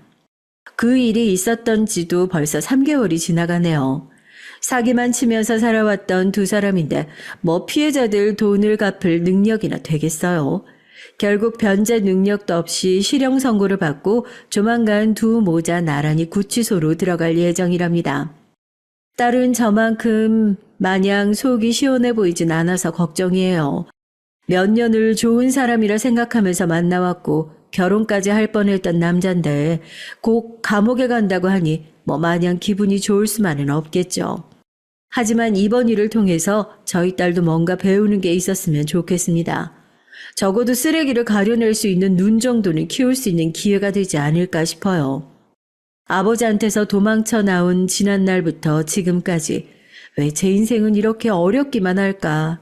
사는 것이 너무 힘들어서 원망만 가득했던 날들도 있습니다. 사실 지금도 아주 작은 원망은 마음속 깊숙하게 남아있던 것 같아요. 하지만 그렇게 어려운 인생이었기에 사연을 쓰고 있는 제가 이만큼 더 단단한 모습으로 남아있을 수 있는 것 같습니다. 전 요즘 남편과 딸과 함께 장학재단을 설립하는 일에 매진하고 있어요. 어려운 상황에서 손을 내밀어준 사람들을 많이 만나봤으니 이제 제가 어려운 사람들을 위해 손을 내밀어줄 차례라는 생각이 들었거든요. 제가 오늘 쓴 사연도 그렇게 힘들고 지친 인생을 사는 누군가에게 손을 뻗어주는 그런 사연이 되었을까요? 좋지 않은 글솜씨이긴 하지만 그런 도움이 되었길 바라면서 이만 사연을 마치겠습니다. 긴 사연 들어주셔서 감사합니다. 늘 행복하시고 걱정 없는 나날들을 보내시길 진심으로 바라겠습니다. 안녕하세요. 저는 60대 할머니입니다. 저도 제가 제 입으로 할머니라는 소리를 하는 날이 올 줄 몰랐어요. 저는 평생 꽃다운 청춘일 줄 알았는데 저도 어느새 이렇게 쭈글쭈글 할머니가 돼서 토끼같이 예쁜 며느리도 보고 강아지 같은 손주까지 봤네요. 전 요즘 아주 행복합니다. 하나밖에 없는 아들이 착하고 어여쁜 며느리를 만나서 장가를 간 것만으로도 행복한데 얼마 전에 눈에 넣어도 아프지 않을 손주까지 태어난 거 있죠? 전 이제 죽어도 여한이 없다는 말이 무슨 소린지 알겠더라고요. 저도 늙었는지 자꾸만 그런 소리가 입 밖으로 나왔어요. 그럴 때마다 며느리가 난리를 쳤습니다. 어머님, 무슨 그런 소리를 하세요. 우리 아들 대학 졸업하고 취직해서 장가 가는 모습까지 보셔야죠. 아이고, 우리 손주 장가 가는 것까지 보려면 내 나이가 몇인데 시어미가 그때까지 살면 며느리한테 민폐야, 민폐. 민폐라니요. 어머니가 오래오래 계셔야 제가 든든하죠. 그러니까 지금부터 건강관리 잘 하셔야 돼요. 제가 저번에 사다 드린 비타민도 까먹지 말고 챙겨 드시고요. 전 지금까지 인복이라고는 없이 살았다 자부할 정도로 제 팔자 더럽다 생각하고 살았어요. 팔자 탓을 하는 게 오히려 마음이 편했거든요. 그래도 자식이라고 고생고생해서 아들 하나 키웠더니만 이런 황금빛 같은 인생이 오긴 오네요. 우리 며느리는 정말 천사예요. 얼마나 착한지 제가 농담으로 우리 며느리는 똥도 오줌도 버릴 게 없다고 말할 정도죠. 남들은 요즘 세상에 그런 며느리가 어디 있냐고 괜한 소리를 한다고들 하지만 전 진심이었습니다. 아들이 결혼하겠다고 며느리를 처음 집에 데리고 인사를 왔을 때부터 전 알았죠. 딱 제 며느리감이라는 걸요. 저와 딱 다르게 생긴 게 아주 마음에 들었습니다. 전 제 외모가 마음에 안 들었거든요. 전 키가 150도 안 돼요. 거기다가 피부도 까맣고 머리도 악성 곱슬이에요. 인물은 말할 것도 없고요. 우리 며느리는 너무 예뻐요. 키도 훤칠한 게 170이 넘고 여리여리한 게 꼭 공주님 같습니다. 피부는 얼마나 고운지 배곡 같다는 말이 딱 맞아요. 남들은 아들이 자신과 비슷한 며느리를 데려와야 기분이 좋다는데 전 아니에요. 저와 다르게 귀티나게 생긴 며느리를 데려와서 너무 좋았습니다. 뭘 그렇게까지 말하냐고요? 제 나이 얼마 안 있음 70입니다. 이 나이에 인물 따져봐야 뭐 하겠어요. 그리고 제가 이렇게까지 말하는 건 아들과 며느리가 저처럼은 살지 않기를 바래서요. 인물의 귀티가 잘잘 흘러야 아들도 며느리도 나처럼 고생은 안 하고 살 것 같아서요. 제 인생에 대해 말하자면 아주 파란만장 그 자체거든요. 저는 11남매 중에 둘째로 태어났습니다. 참 많기도 하죠. 아무리 옛날이라도 저희 어머니가 애를 많이 낳기는 너무 많이 낳았어요. 학교 갔다 오면 동생들이 생겨 있었거든요. 그러다 보니 자연스레 저는 집에 잘 안 들어갔습니다. 어차피 집에 들어가도 앉을 데도 없었어요. 좁디 좁은 집에 한쪽 방엔 작은 애들이 누워있고 한쪽 방엔 큰 애들이 뛰어다니고 있었거든요. 집에 가봐야 매일 집안일이나 하고 동생들이나 돌봐야 하다 보니 전 밖으로만 돌았습니다. 바로 위에 언니는 저와 다르게 착해서 부모님을 도와 밭일도 거들고 동생들도 돌봤지만 전 하고 싶지 않았어요. 친구들과 어울려 다니는 게 더 재밌었거든요. 전 외모에 유난히 관심이 많았습니다. 어릴 때부터 외모에 콤플렉스가 있다 보니까 매일 거울만 보면 화가 났죠. 저도 다른 애들처럼 팔다리도 길쭉하고 좀 하했으면 해서요. 사실 국민학교 때부터 애들한테 놀림 많이 받았어요. 땅콩, 강낭콩, 별의별 별명이 다 있었죠. 차라리 이름 가지고 놀리면 그러려니 할 텐데 저더러 짧고 까맣다고 붙여준 별명이다 보니까 전 별명이 너무 싫었습니다. 어릴 때는 놀림을 받으면 괜히 창피하고 위축됐었는데 나중에 생각하니까 가만히 있으면 애들이 호구로 보는 것 같더라고요. 그래서 중고등학교 시절엔 일부러 막 센 척하고 다녔어요. 누구도 저를 놀리지 못하게요. 일부러 교복도 껄렁하게 입고 걸음걸이도 막 팔자로 걷고요. 머리에 힘도 바짝 주고 가끔 걸어가다가 바닥에 침도 칵 하고 뱉었습니다. 지금 생각하면 도대체 왜 그랬나 싶지만 그때는 그게 저를 지키는 방법이라고 생각했어요. 그러고 다니다 보니 자연스레 비슷한 친구들과 어울려 지냈습니다. 담배도 배우고 부모님 몰래 집에서 술도 한 병 훔쳐다가 친구들이랑 같이 나눠 먹기도 했고요. 제가 불량해 보이긴 했는지 동네의 남자애들까지 제 앞에서 말을 잘 못 걸더라고요. 국민학교 때 저를 땅콩이라고 부르던 녀석들까지도 말이죠. 고등학교에 들어갔을 때 이래요. 하필이면 같은 반에서 절대 만나기 싫었던 애를 만나고 말았습니다. 같은 국민학교를 다녔던 애예요. 그의 이름은 순덕입니다. 차순덕. 순덕의 아버지는 동네에서 유명한 알부자였죠. 순덕이는 국민학교 때부터 매일 학교에 신기한 것들을 가져와서 자랑을 했습니다.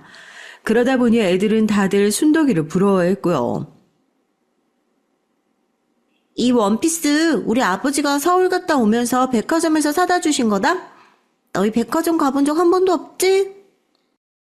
지금 같으면 별것도 아닌 것 가지고 자랑하지 말라고 욕을 쏘아붙였겠지만 그때는 저도 순덕이가 마냥 부러웠습니다. 순덕이네는 집에 돈도 많은데 자식이 순덕이 하나였거든요. 순덕이는 집에서 공주님처럼 사는 것 같았어요. 매일 학교에 예쁜 원피스에 반짝거리는 구두를 신고 다녔거든요. 저야 형제가 많은 집에서 북적거리며 살다 보니 매일 언니 옷을 물려받아 입어서 새 옷은 입어본 적이 없어요. 그러다 보니 제 옷을 항상 낡아 있었죠. 친구들은 순덕이가 매일 예쁜 척하고 잘난 척해서 얄밉다고 하면서도 순덕이와 친하게 지내고 싶어 했습니다. 국민학교 때 순덕이는 여자애들 사이에서 항상 대장 노릇을 했어요. 순덕이 눈에 거슬리면 1년 동안 학교 생활이 고달플 정도였고요. 그런데 제가 특별히 순덕이에게 잘못한 것도 없었는데 순덕이 걔는 자꾸만 저를 놀렸습니다. 제 기억으로는 제 별명을 처음 부른 것도 순덕이 걔였어요. 넌 키도 땅콩만한 게 옷도 땅콩 껍질처럼 항상 어두운 색만 입더라? 그때부터 애들이 저를 땅콩이라고 놀린 겁니다. 그때는 키도 작고 집이 가난한 거에 한창 위축되어 있을 때라 하고 싶은 말도 못하고 참고만 있었죠. 그러나 이 못된 년이 저를 호구로 봤는지 그때부터 은근 사람을 깔보더라고요. 제가 신은 운동화를 보고 어디서 샀냐고 묻고는 언니가 신던 거라고 하면 입을 가리고 킥킥 웃었어요. 넌 언니 없으면 옷도 없고 운동화도 없을 뻔했다. 언니가 있어서 얼마나 다행이야.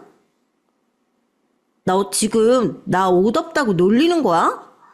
나 새로 산 옷이랑 운동화 많거든? 더러워질까봐 아끼는 거야. 국민학교 때였으니 말도 안 되는 유치한 것들로 매일 싸웠죠. 웃기시네. 너희 집에 새 물건이 어딨어? 애들이 그렇게 많은데 다 헛물건이지. 그리고 너 애들이 하는 말 들었어? 너희 그 작은 집에서 애들이 쉬지도 않고 줄줄이 나오는 게 꼭 돼지우리 같대. 제가 그날 하굣길에 얼마나 울었는지 몰라요. 아무리 그래도 남의 집을 가지고 돼지우리라뇨. 그때 제가 순덕이 그년 머리통이라도 한 대 쥐어박았어야 했는데 그러지 못한 게 평생 한이었습니다. 고등학교에 들어가서 순덕이를 만났을 때 잊고 있었던 어릴 때 기억이 떠오르자 이왕 이렇게 된 거 오히려 잘 됐다고 생각하기로 했어요. 순덕이 년한테 국민학교 때 당한 걸 이제라도 그대로 갚아줘야겠다 싶었거든요. 그런데 순덕이 이 년은 뭘 잘했다고 뻔뻔하게 저를 보자마자 먼저 아는 척을 하더라고요. 손까지 흔들면서 저에게 친한 척을 했어요. 땅콩, 우리 같은 학교네? 와, 신기하다. 근데 넌 어쩜 키가 하나도 안 컸냐? 아직도 완전 땅콩이네? 순덕이는 국민학교 때랑 변한 게 하나도 없었습니다. 여전히 싸가지 없었어요. 전 이제 순진했던 코올릭의 국민학생이 아니었습니다. 동네에서 노는 친구들과 어울려 다니면서 담배도 피워봤고 술도 마셔본 나름 불량 고등학생이었어요. 순덕이는 원래도 좋아하지 않았던 애다 보니 시작부터 기선제압을 해야겠다고 생각했죠. 그리고 자기 딴에는 저와 친한 척 하고 싶었는지 몰라도 만나자마자 저를 땅콩이라고 부르는데 순간 화가 머리 끝까지 나더라고요. 전 최대한 불량스러운 얼굴로 순덕이에게 다가갔습니다. 너 차순덕이구나? 너 설마 지금 나더러 땅콩이라고 부른 거야? 뭐야, 조그만 게 어울리지도 않게. 왜 무게를 잡고 그래, 친구끼리. 그렇게 부를 수도 있지. 친구? 내가 너 같은 찐따랑 무슨 친구야. 같은 국민학교 좀 나왔다고 다 친구냐? 근데 너 교복은 어디서 훔쳐다 입었어? 아우, 촌스러워. 너 앞으로 나한테 아는 척 하지 마. 쪽팔리니까. 제가 학교 다닐 때만 해도 위에 교복은 몸에 딱 맞게 입고 치마는 펌퍼짐하게 입는 게 유행이었거든요. 저는 입학 전에 미리 교복을 바짝 줄여놨습니다. 어릴 때 애들한테 생김새로 놀림을 많이 받아서 그런지 전 유행에 굉장히 민감했거든요. 반면 고등학교에 갓 입학했으니 순덕이는 무슨 엄마 옷을 훔쳐 입은 것처럼 교복을 펑퍼짐하게 입고 머리도 자를 대고 자른 것처럼 촌스럽게 잘랐더라고요. 전 순덕이의 교복을 비웃으며 신나게 놀렸습니다. 국민학교 때 제가 당한 그대로 말이죠. 제 복수는 성공적이었어요. 자기밖에 모르는 자기 잘난 맛에 살던 순덕이가 첫날부터 저한테 무시당한 게 아무래도 충격이 컸나 봐요.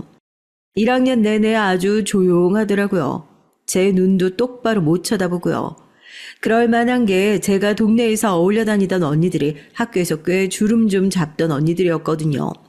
공공연하게 저를 건드리면 언니들이 가만 안 둘 것 같은 분위기다 보니까 저도 저를 건드릴 수 없었죠.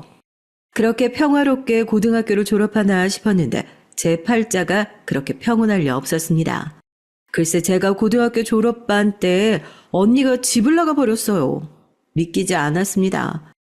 부모님 말씀이라면 양잿물을 먹으래도 먹을 정도로 착한 사람이 도대체 무슨 일인가 싶었죠. 언니는 고등학교를 졸업하고 바로 동네에서 가장 큰 봉제 공장에서 일을 했습니다. 그런데 어느 날 퇴근한 시간이 한참 지났는데도 집에 들어오질 않더라고요. 부모님은 걱정이 돼서 바로 경찰에 신고를 했죠. 저라면 몰라도 언니는 지금까지 살면서 그런 적이 한 번도 없었던 사람이니까요. 그런데 생각하지도 못한 일이 벌어졌습니다. 경찰들이 언니 사진을 들고 여기저기 돌아다니다 동네에 하나 있는 버스터미널에 가서 알아봤는데 터미널 직원이 언니를 봤다는 거예요. 언니가 웬 남자와 서울행 버스표를 사고 한참 터미널에 앉아 있었대요. 그날 이후 집안은 난리가 났습니다. 누가 이 일을 알기라도 할까 봐서 20살을 간 넘긴 처녀가 남자랑 붙어서 집을 나갔으니 행여 동네에 소문이라도 날까 봐 부모님은 저희 입단속을 시키셨어요. 저희만 쉬쉬하면 뭘 하겠어요. 좁은 시골 동네다 보니까 소문이 안 날 리가 없죠. 아무리 시골이라도 11남매가 어디 흔한가요? 이 동네 사람이면 저희 집 모를 수가 없었어요.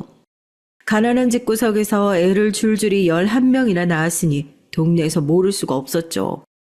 그런데 언젠가부터 장녀인 언니가 안 보이니 동네 어른들이 쑥덕거렸답니다. 언제부턴가 동네엔 소문이 파다했죠. 핏줄은 무시 못한다. 부모가 애만 만들어 낳는 것 보고 자랐으니 뭘 배웠겠냐부터 시작해서 분명 임신해서 도망간 거라는 확인되지 않은 소문까지 돌았습니다. 내가 동네 창피해서 얼굴 들고 다닐 수가 없다. 집안에 장녀라는 년이 어떻게 부모 가족 다 버리고 도망을 가?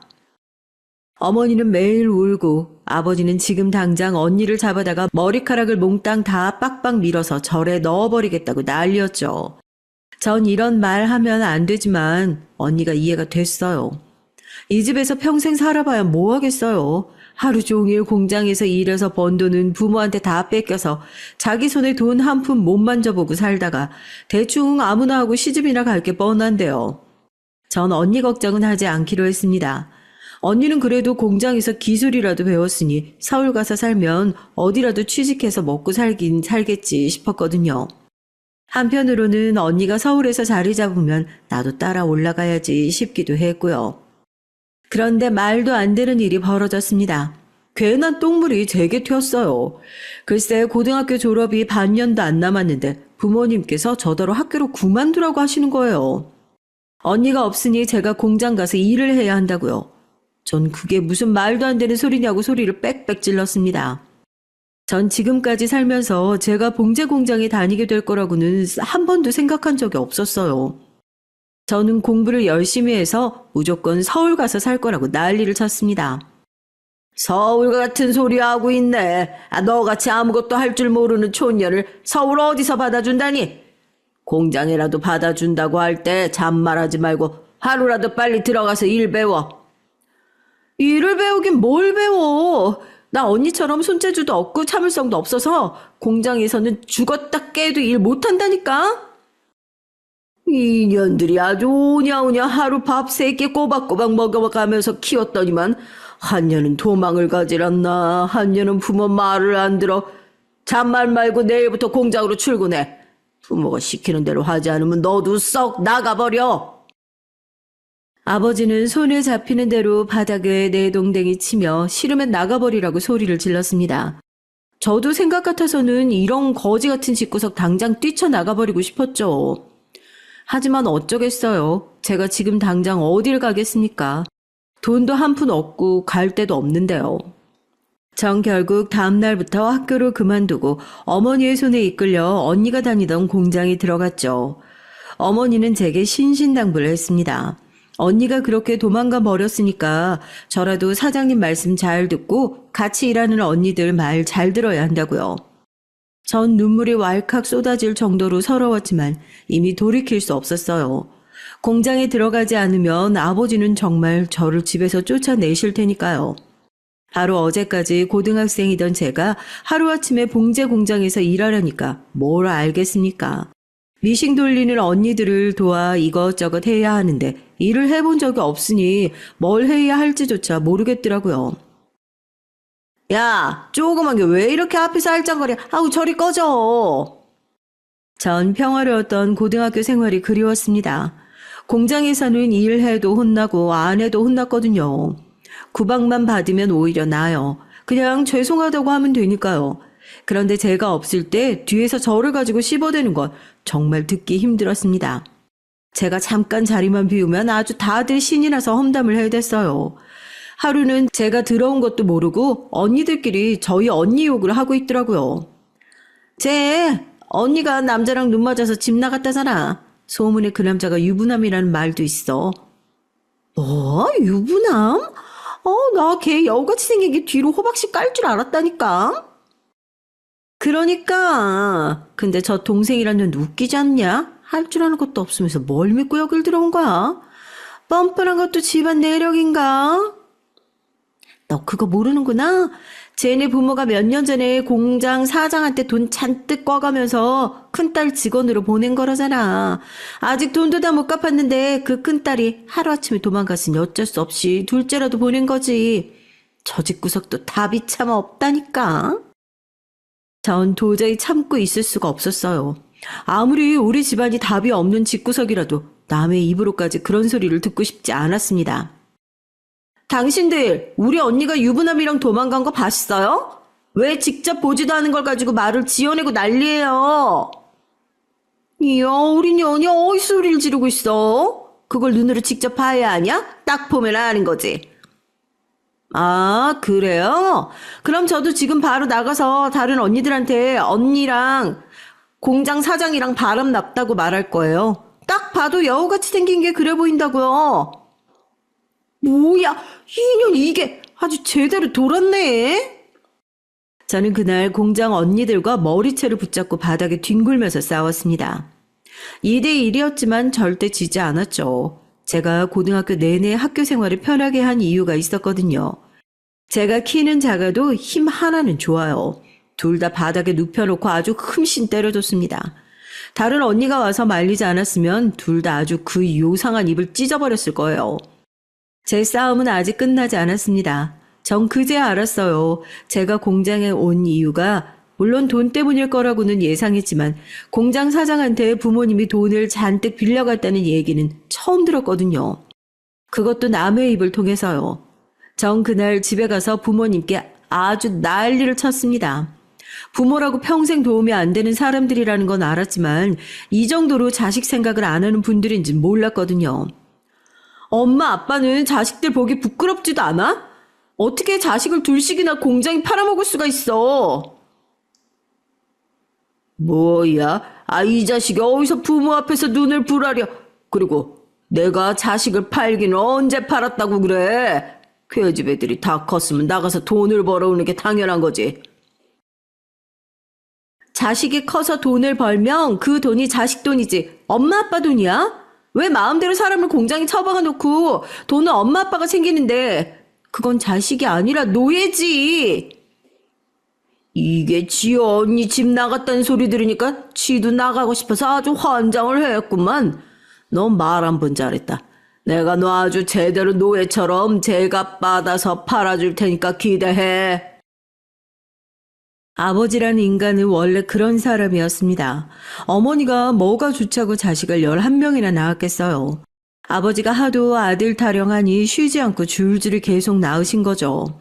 저희 집은 애가 11명이라도 아들은 둘밖에 없었어요.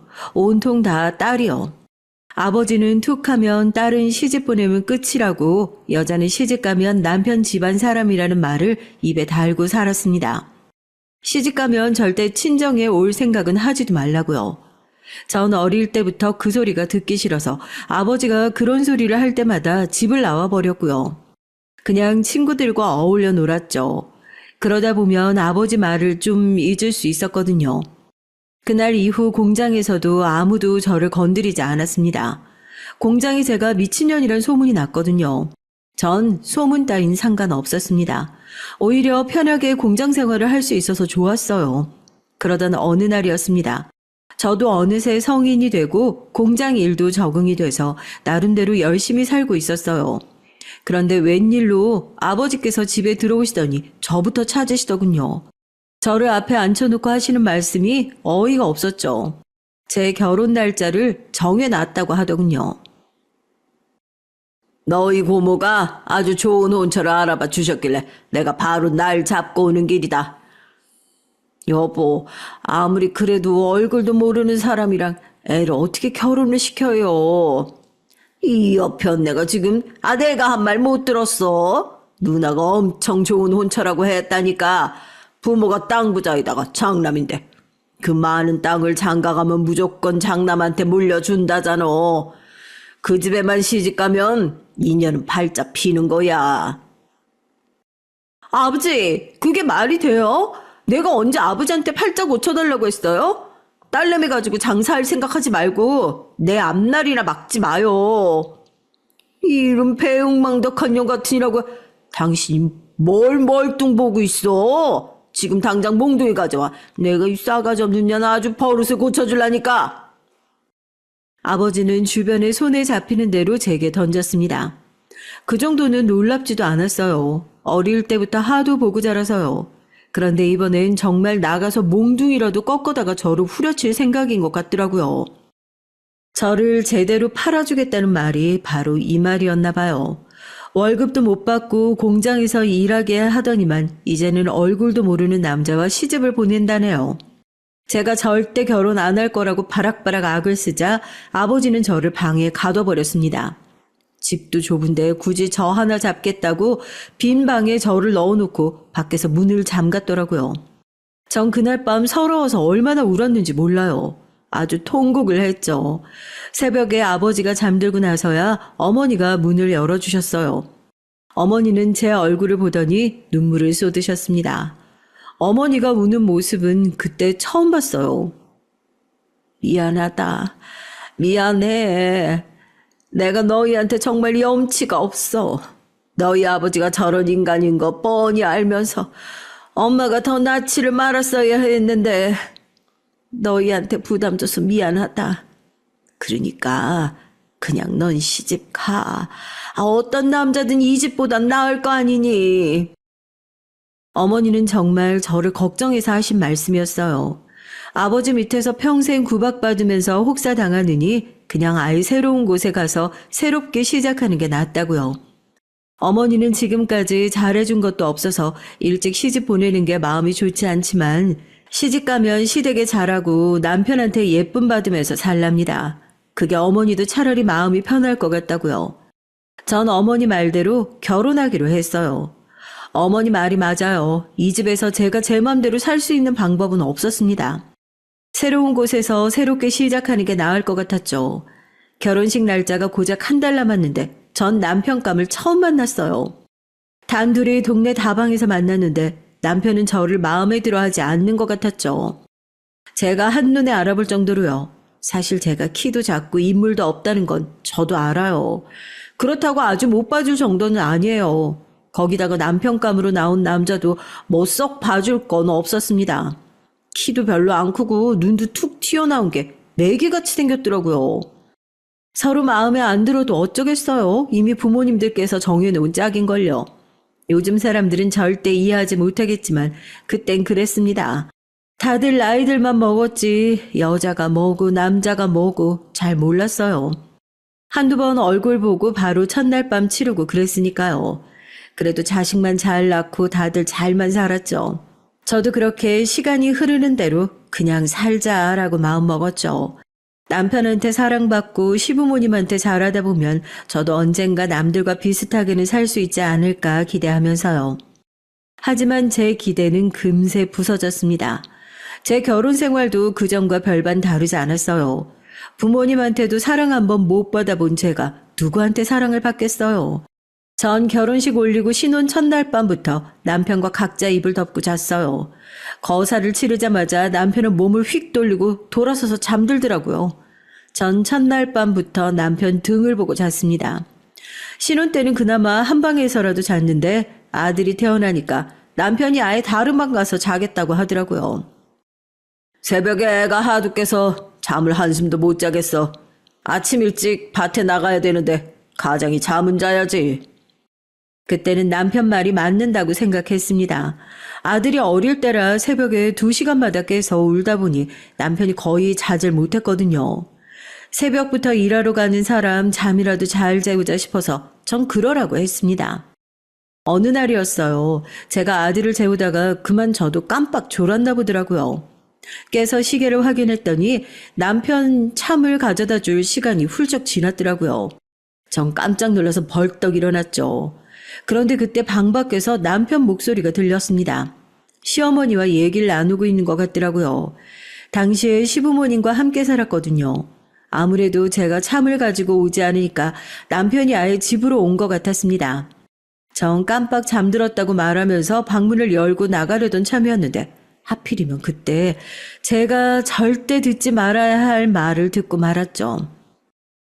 애 낳은 지 얼마나 됐다고 벌써 각방을 쓰고 그래.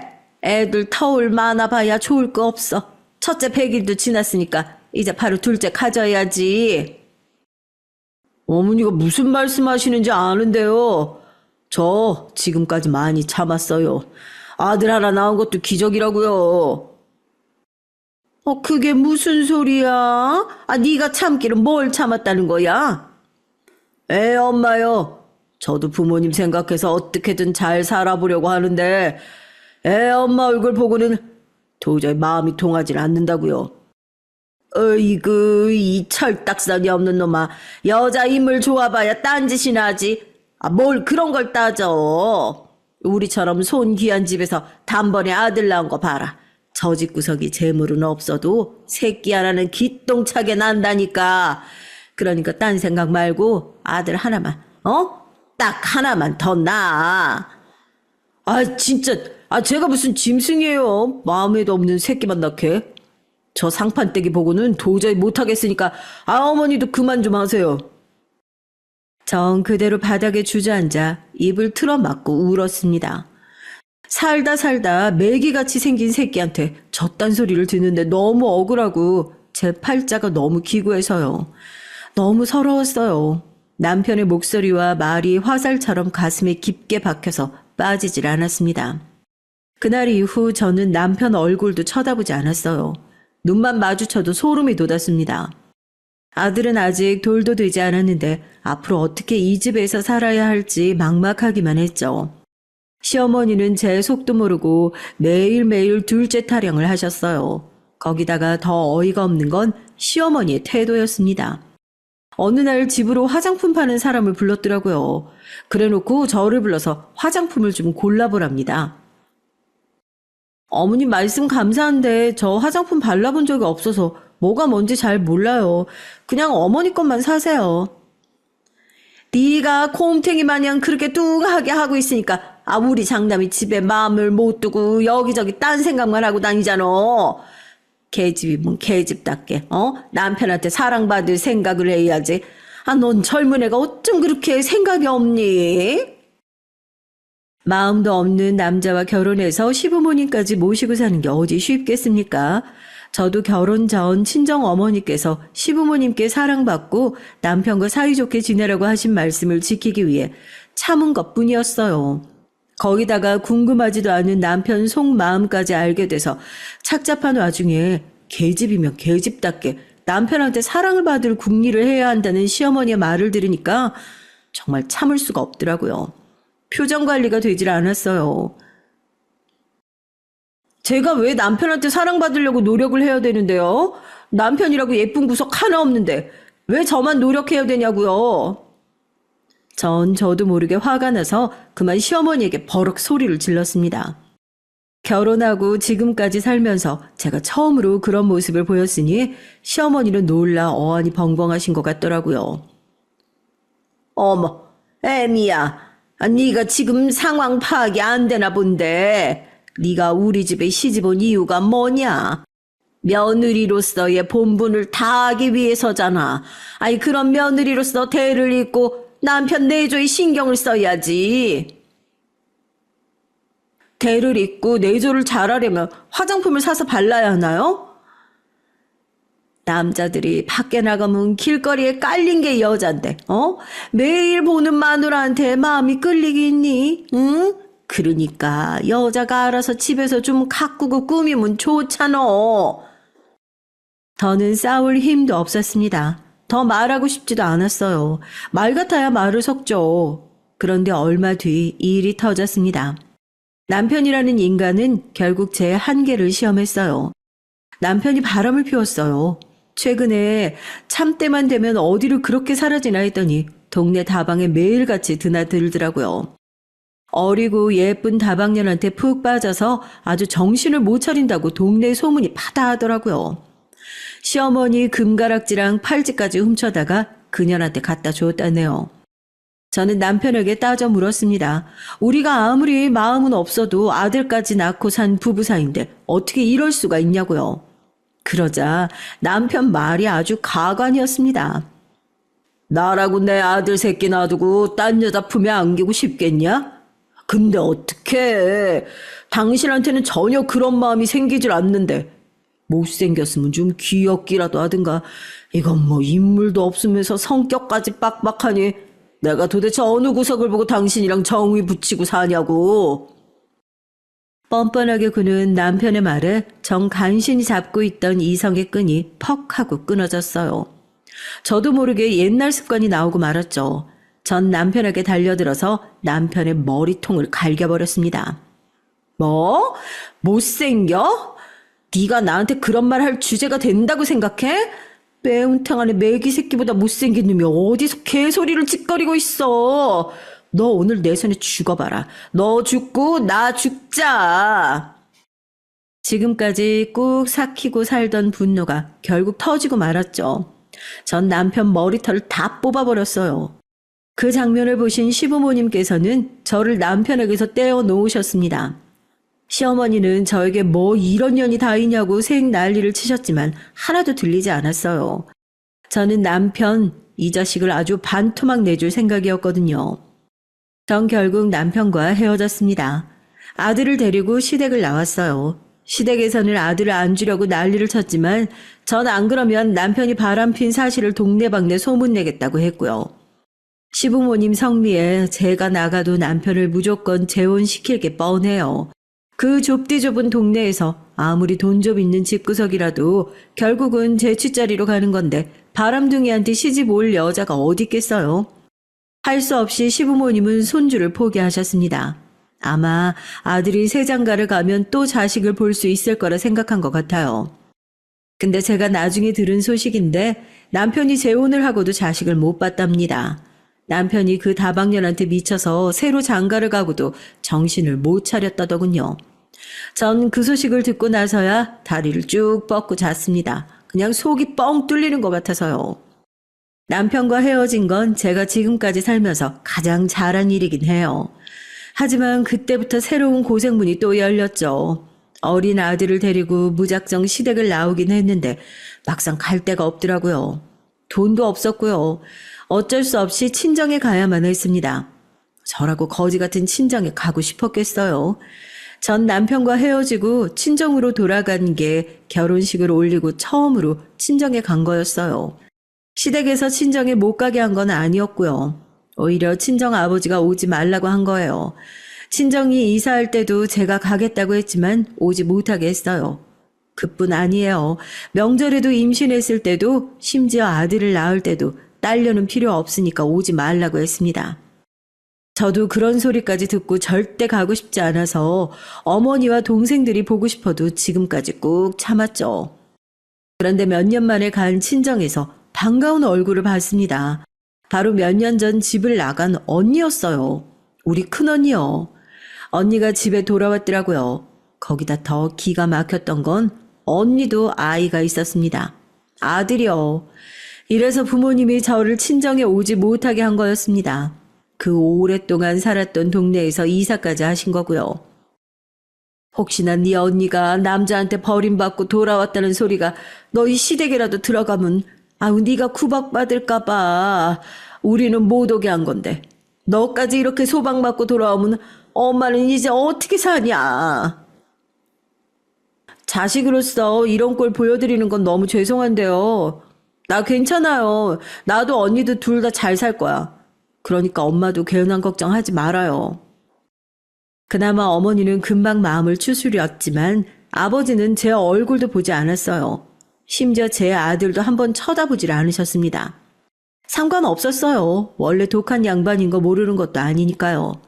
어쨌든 지금은 제 목구멍이 포도청이니 이 집에서 버텨야만 했습니다. 언니와 전 오랜만에 만나 지금까지 서로에게 있었던 일을 모두 다 털어놓았죠. 언니는 집을 나간 게 남자와 야반도주를 한 게 맞았대요. 공장에서 만난 공장장과 눈이 맞았는데 그 남자에게 부모님이 정해준 약혼녀가 있어서 둘이 함께 도망을 친 거랍니다. 남자 때문에 부모 형제 다 버리고 도망갔으면 잘 살았어야지. 왜 돌아왔어? 저 애는 또 뭐고? 아이는 그 남자의 아이랍니다. 그 남자와 도망가서 몇 년을 살았는데 막상 살아보니까 힘들어서 매일 지지고 볶고 싸우기만 했대요. 사랑해서 버티는 것도 몇 개월이지 서로 먹고 살기 힘들어지니까 남자가 먼저 지쳐버렸답니다. 그 남자도 있는 집에서 편하게 살던 남자라 언니를 위해 희생하는 게 힘들다고 했대요. 결국은 헤어지고 집으로 돌아왔답니다. 그런데 남자와 헤어지고 집에 와서 임신 사실을 알게 된 거죠. 그 남자는 아기가 태어난 것도 아예 모른대요. 전 그래도 몇 년이나 함께 산 애 아빠인데 다시 잘 해보지 그랬냐고 했어요. 이미 끝난 관계야. 애 핑계로 다시 같이 살아봐야 똑같은 이유로 또 헤어질 거야. 그땐 저도 애만 낳았지 어려서 언니 말이 무슨 소린지 이해가 되질 않았어요. 그래도 언니는 저와 다르게 사랑했던 사람의 아이를 가진 것이니 다시 한번 잘해볼 수 있지 않을까 막연하게 생각했거든요. 그렇게 저와 언니는 둘 다 남편 없이 아이를 키웠습니다. 안 그래도 말 많은 집구석에서 정점을 찍은 거죠. 아버지는 저희를 볼 때마다 혀를 찼어요. 어쩌다 저런 모질이들만 낳았냐고 어머니를 구박하셨지만 저와 언니는 그런 아버지에게 오히려 더 크게 화를 냈습니다. 이게 다 아버지 때문이라고요. 아버지가 딸들을 무시하고 바보 취급하는 바람에 남자에 대한 불신이 있어서 남자를 만나도 잘 못 사는 거라고요. 전 아버지가 돌아가실 때까지 아버지가 미웠어요. 아버지는 돌아가실 때까지도 저와 언니에게 모진 소리를 하셨거든요. 내가 저 못난 년들 보기 싫어서 하루라도 빨리 눈을 감아야지. 아이고 속 터져. 그게 마지막 말씀이셨어요. 저와 언니는 아직도 그때 얘기를 하며 웃어 넘기곤 합니다. 팔자가 보통 팔자는 아니었지만 그래도 혼자보단 둘이라 서로 많이 의지하며 나름대로 잘 살았습니다. 저와 언니는 작은 옷가게를 하나 차렸어요. 총구석이긴 해도 가장 사람들이 많이 다니는 읍내에 제일 번화가에다가 냈죠. 언니가 오랫동안 일했던 공장에서 물건을 떼다 팔았더니 마진도 많이 남고 장사도 제법 잘 됐습니다. 어떻게든 아이들을 키워야 했으니 둘 다 아등바등 살았어요. 언니랑 전 정말 하루도 쉬지 않고 일을 한 것 같아요. 그렇게 저와 언니의 평생을 갈아 넣어 힘들게 자리 잡은 옷가게를 제 며느리에게 넘겼죠. 며느리는 백화점에서 일하던 애라 저희 옷가게에 관심이 많았거든요. 언니도 찬성했습니다. 언니도 저도 환갑을 훌쩍 넘겼으니 이제 쉴 때도 됐다면서요. 더군다나 언니는 조금 있으면 미국으로 가요. 조카가 결혼해서 미국에 있거든요. 조카가 결혼해서 가게 그만두고 미국으로 들어오라고 했는데도 언니는 계속 거절을 했습니다. 외국에 한 번 가본 적이 없는데 어떻게 그 넓은 땅에 가서 사냐고요. 그래도 다행이에요. 저도 언니도 젊어서는 고생만 했는데 자식들이라도 다 잘 커서 제 앞가림은 하고 사니까요. 전 며느리에게 가게를 넘기고 매일 언니랑 놀러 다녔습니다. 언니랑은 평생을 같이 붙어 살고 가게도 같이 했는데 어쩜 여행을 같이 가도 또 할 말이 생기더라고요. 그러던 어느 날이었습니다. 제가 여행을 다녀오다가 며느리 생각이 나서 휴게소에서 호두과자를 사왔어요. 며느리가 호두과자를 좋아하거든요. 전 따뜻할 때 먹이고 싶어서 가게로 갔죠. 그런데 가게에서 말도 안 되는 장면을 목격하고 말았습니다. 글쎄 어떤 아줌마가 제 며느리 머리끄덩이를 잡고 흔들고 있더라고요. 손님 제발 그만 좀 하세요.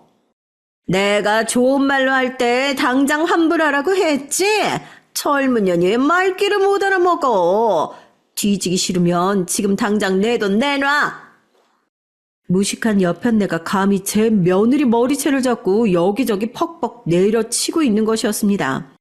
전 생각할 것도 없이 그 여편네에게 달려들었어요. 그런데 믿을 수 없는 일이 벌어졌습니다.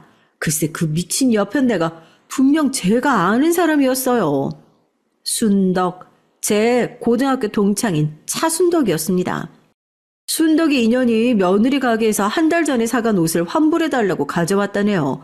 그것도 벌써 몇 번은 입고 빤 옷을 가지고 말이죠. 야, 너 차순덕 맞지? 너 미쳤어? 감히 내 며느리한테 뭐 하는 짓이야? 뭐야? 인연이 네 며느리라고? 옳거니 원수는 외나무다리에서 만난다더니만 어쩐지 처음부터 이 옷가게 터가 마음에 안 든다 했다. 이 미친년이 어디서 내 며느리더러 2년 전은 소리를 하고 있어? 고등학교 때는 내 앞에서 찍소리도 못했던 게 뭐? 원수? 너 어디 한번 외나무다리에서 죽어볼래? 저는 그대로 달려들어 순덕이 그년을 아주 박살을 냈습니다. 그런데 이 인연이 저더러 가만 안 두겠다고 고소할 거라고 소리를 지르더라고요.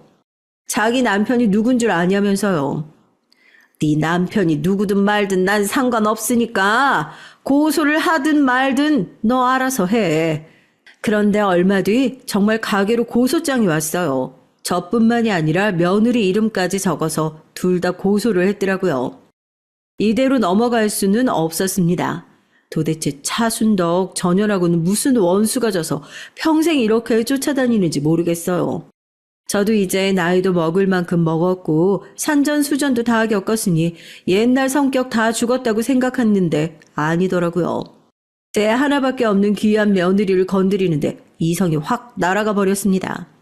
순덕의 년을 절대 가만히 둘 수는 없었어요. 복수를 해야 속이 편할 것 같았습니다. 전 며느리를 달래서 집에 보내놓고 그 길로 언니에게 전화를 했어요. 뜬금없이 언니 얘기가 여기서 왜 나오냐고요? 지금 상황에서 언니가 가장 중요한 사람이었거든요. 전 언니에게 상황 설명을 하고 부탁을 했습니다. 제 애절한 부탁이 통했는지 언니가 제 뜻대로 해주겠다고 하더라고요. 전 그 길로 택시를 잡아 타고 언니와 함께 익숙한 동네로 갔습니다. 같은 총구석이라도 이 동네는 몇십 년 만에 왔네요. 평생 다시는 올 일이 없을 줄 알았던 바로 그곳에 다시 오고 말았습니다. 전 곧바로 차순덕 그년 집에 찾아갔어요. 그년 집을 어떻게 아냐고요? 지금 그년이 사는 집이 바로 옛날에 저와 언니가 일했던 공장 사장님네 집입니다. 순덕이가 바로 공장 사장 아들이랑 결혼을 했거든요. 전 초인종을 요란하게 눌렀죠. 대궐 같은 대문이 열리더니 집에서 일하는 아줌마가 나오더라고요. 아줌마는 저희에게 누구시냐고 무슨 일로 오셨냐고 물었지만 전 들을 것도 없이 잽싸게 집 안으로 쳐들어갔습니다.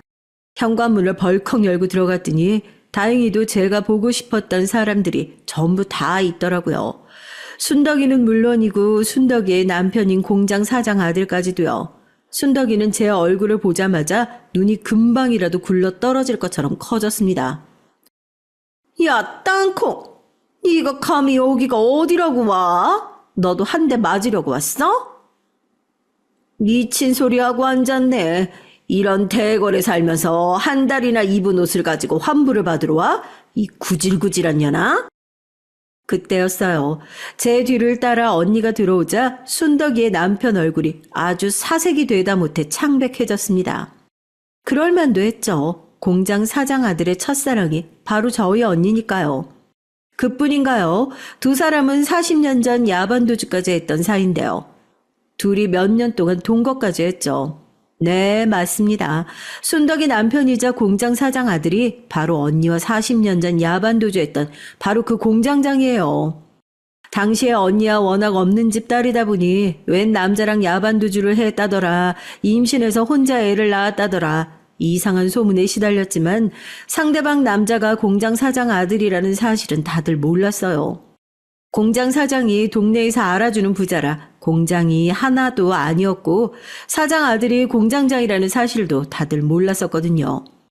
언니가 집에 돌아오고 나서야 부모님도 함께 도망갔던 남자가 바로 그 공장장이라는 사실을 알았대요. 아버지와 어머니는 당장 공장이 쫓아가 난리를 치려고 했지만 이미 그럴 수가 없었어요. 언니가 돌아온 지 얼마 되지 않아 임신했다는 사실을 알았으니까요. 부모님이야 지금 당장 그 남자를 찾아가서 책임지라고 하자고 했지만 언니는 그럴 수 없다고 했습니다. 이미 헤어진 사이라고요. 그런데 얼마 뒤 공장장이 결혼을 한 거예요. 집안에서 정해놨다는 약혼자랑 말이죠. 아무 일도 없다는 듯이요. 그 약혼자라는 게 바로 순덕이었습니다. 언니에게 그 얘기를 들었을 때 저는 화가 나서 당장 결혼식을 파토내자고 했지만 언니가 말렸어요. 언니는 절대 그러고 싶지 않다고 했어요. 전 머리로는 이해가 되지 않았지만 언니가 원하는 대로 해주기로 했습니다. 언니와 조카를 위해서요. 저희 조카는 아버지 없이도 잘만 컸습니다. 언니가 아주 열과 성을 다해서 훌륭하게 키웠거든요. 조카가 워낙 공부도 잘해서 장학생으로 미국에 갔다가 거기서 여자를 만나 지금 미국에서 살아요. 제가 언니를 순덕이 년 집에 데리고 온 이유가 바로 이거였습니다. 제 복수도 복수였지만 언니의 복수까지 같이 해주고 싶어서요. 형부도 많이 늙었네. 순덕이가 영 내조를 못하나 봐요. 형부? 무식한 년아, 네가 아무리 고등학교 졸업을 못했어도 그렇지 친구 남편한테 형부가 뭐니 형부가. 무식한 건 너 같은데. 차순덕, 네 남편 내 형부 맞아. 우리 언니랑 몇 년 동안 동거하고 둘 사이에 아들도 하나 있거든. 제 말에 순덕이뿐만이 아니라 순덕이 남편 공장장까지 얼굴이 새하얗게 질렸더군요. 놀랄만하죠. 자기는 아무 일 없다는 듯 총각 행세하고 장가를 갔지만 언니는 평생 두 사람 사이에 아들을 키우고 있었으니 당연히 기가 막혔겠죠. 못 믿을 것 같아서 우리 조카 결혼사진 가져왔어. 유전자 검사니 뭐니 할 필요도 없는 게 딱 봐도 알 거다. 네 남편 젊을 때랑 너무 똑같이 생겼거든. 이 미친년이 돌았나. 너 지금 거짓말하는 거 다 알아. 나한테 아무리 복수하고 싶어도 그렇지 내가 이딴 얘기를 믿을 것 같니? 여보, 왜 가만히 있어요? 이 미친년들 빨리 좀 쫓아내. 차순덕은 자기 남편 팔에 매달려 저와 언니를 빨리 내쫓으라고 소리를 질렀지만 순덕이 남편은 창백해진 얼굴로 저희 언니에게 다가왔습니다. 그러더니 제 말이 사실이냐고 그때 아이를 가진 게 맞냐고 묻더군요. 순덕이는 자리에서 팔짝 뛰어대면서까지 왜 우리 말을 믿냐고 빨리 내쫓으라고 말만 되풀이했죠. 내가 당신을 아는데 절대 이런 거짓말을 할 사람 아니지. 아이 사진 좀 볼 수 있을까?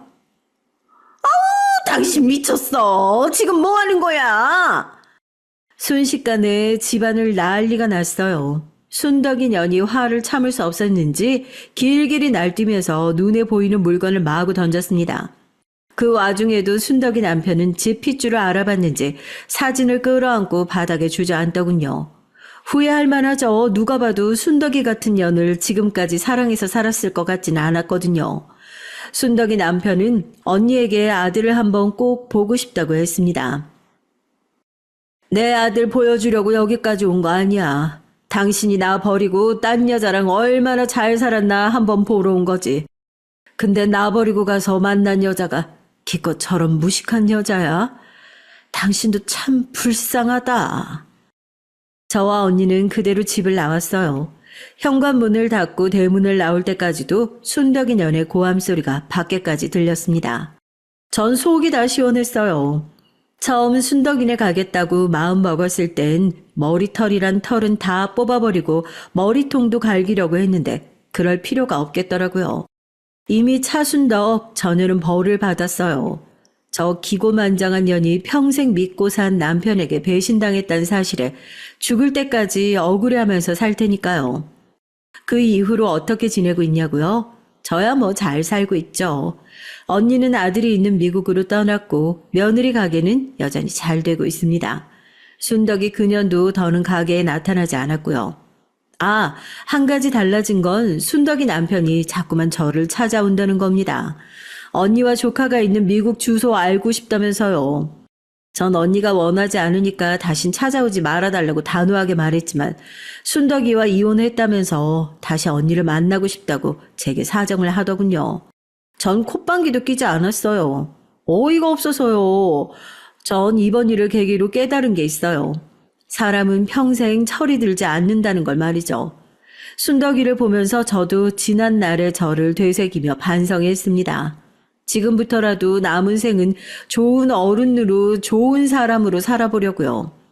지금까지 저의 긴긴 인생 얘기 들어주셔서 감사합니다.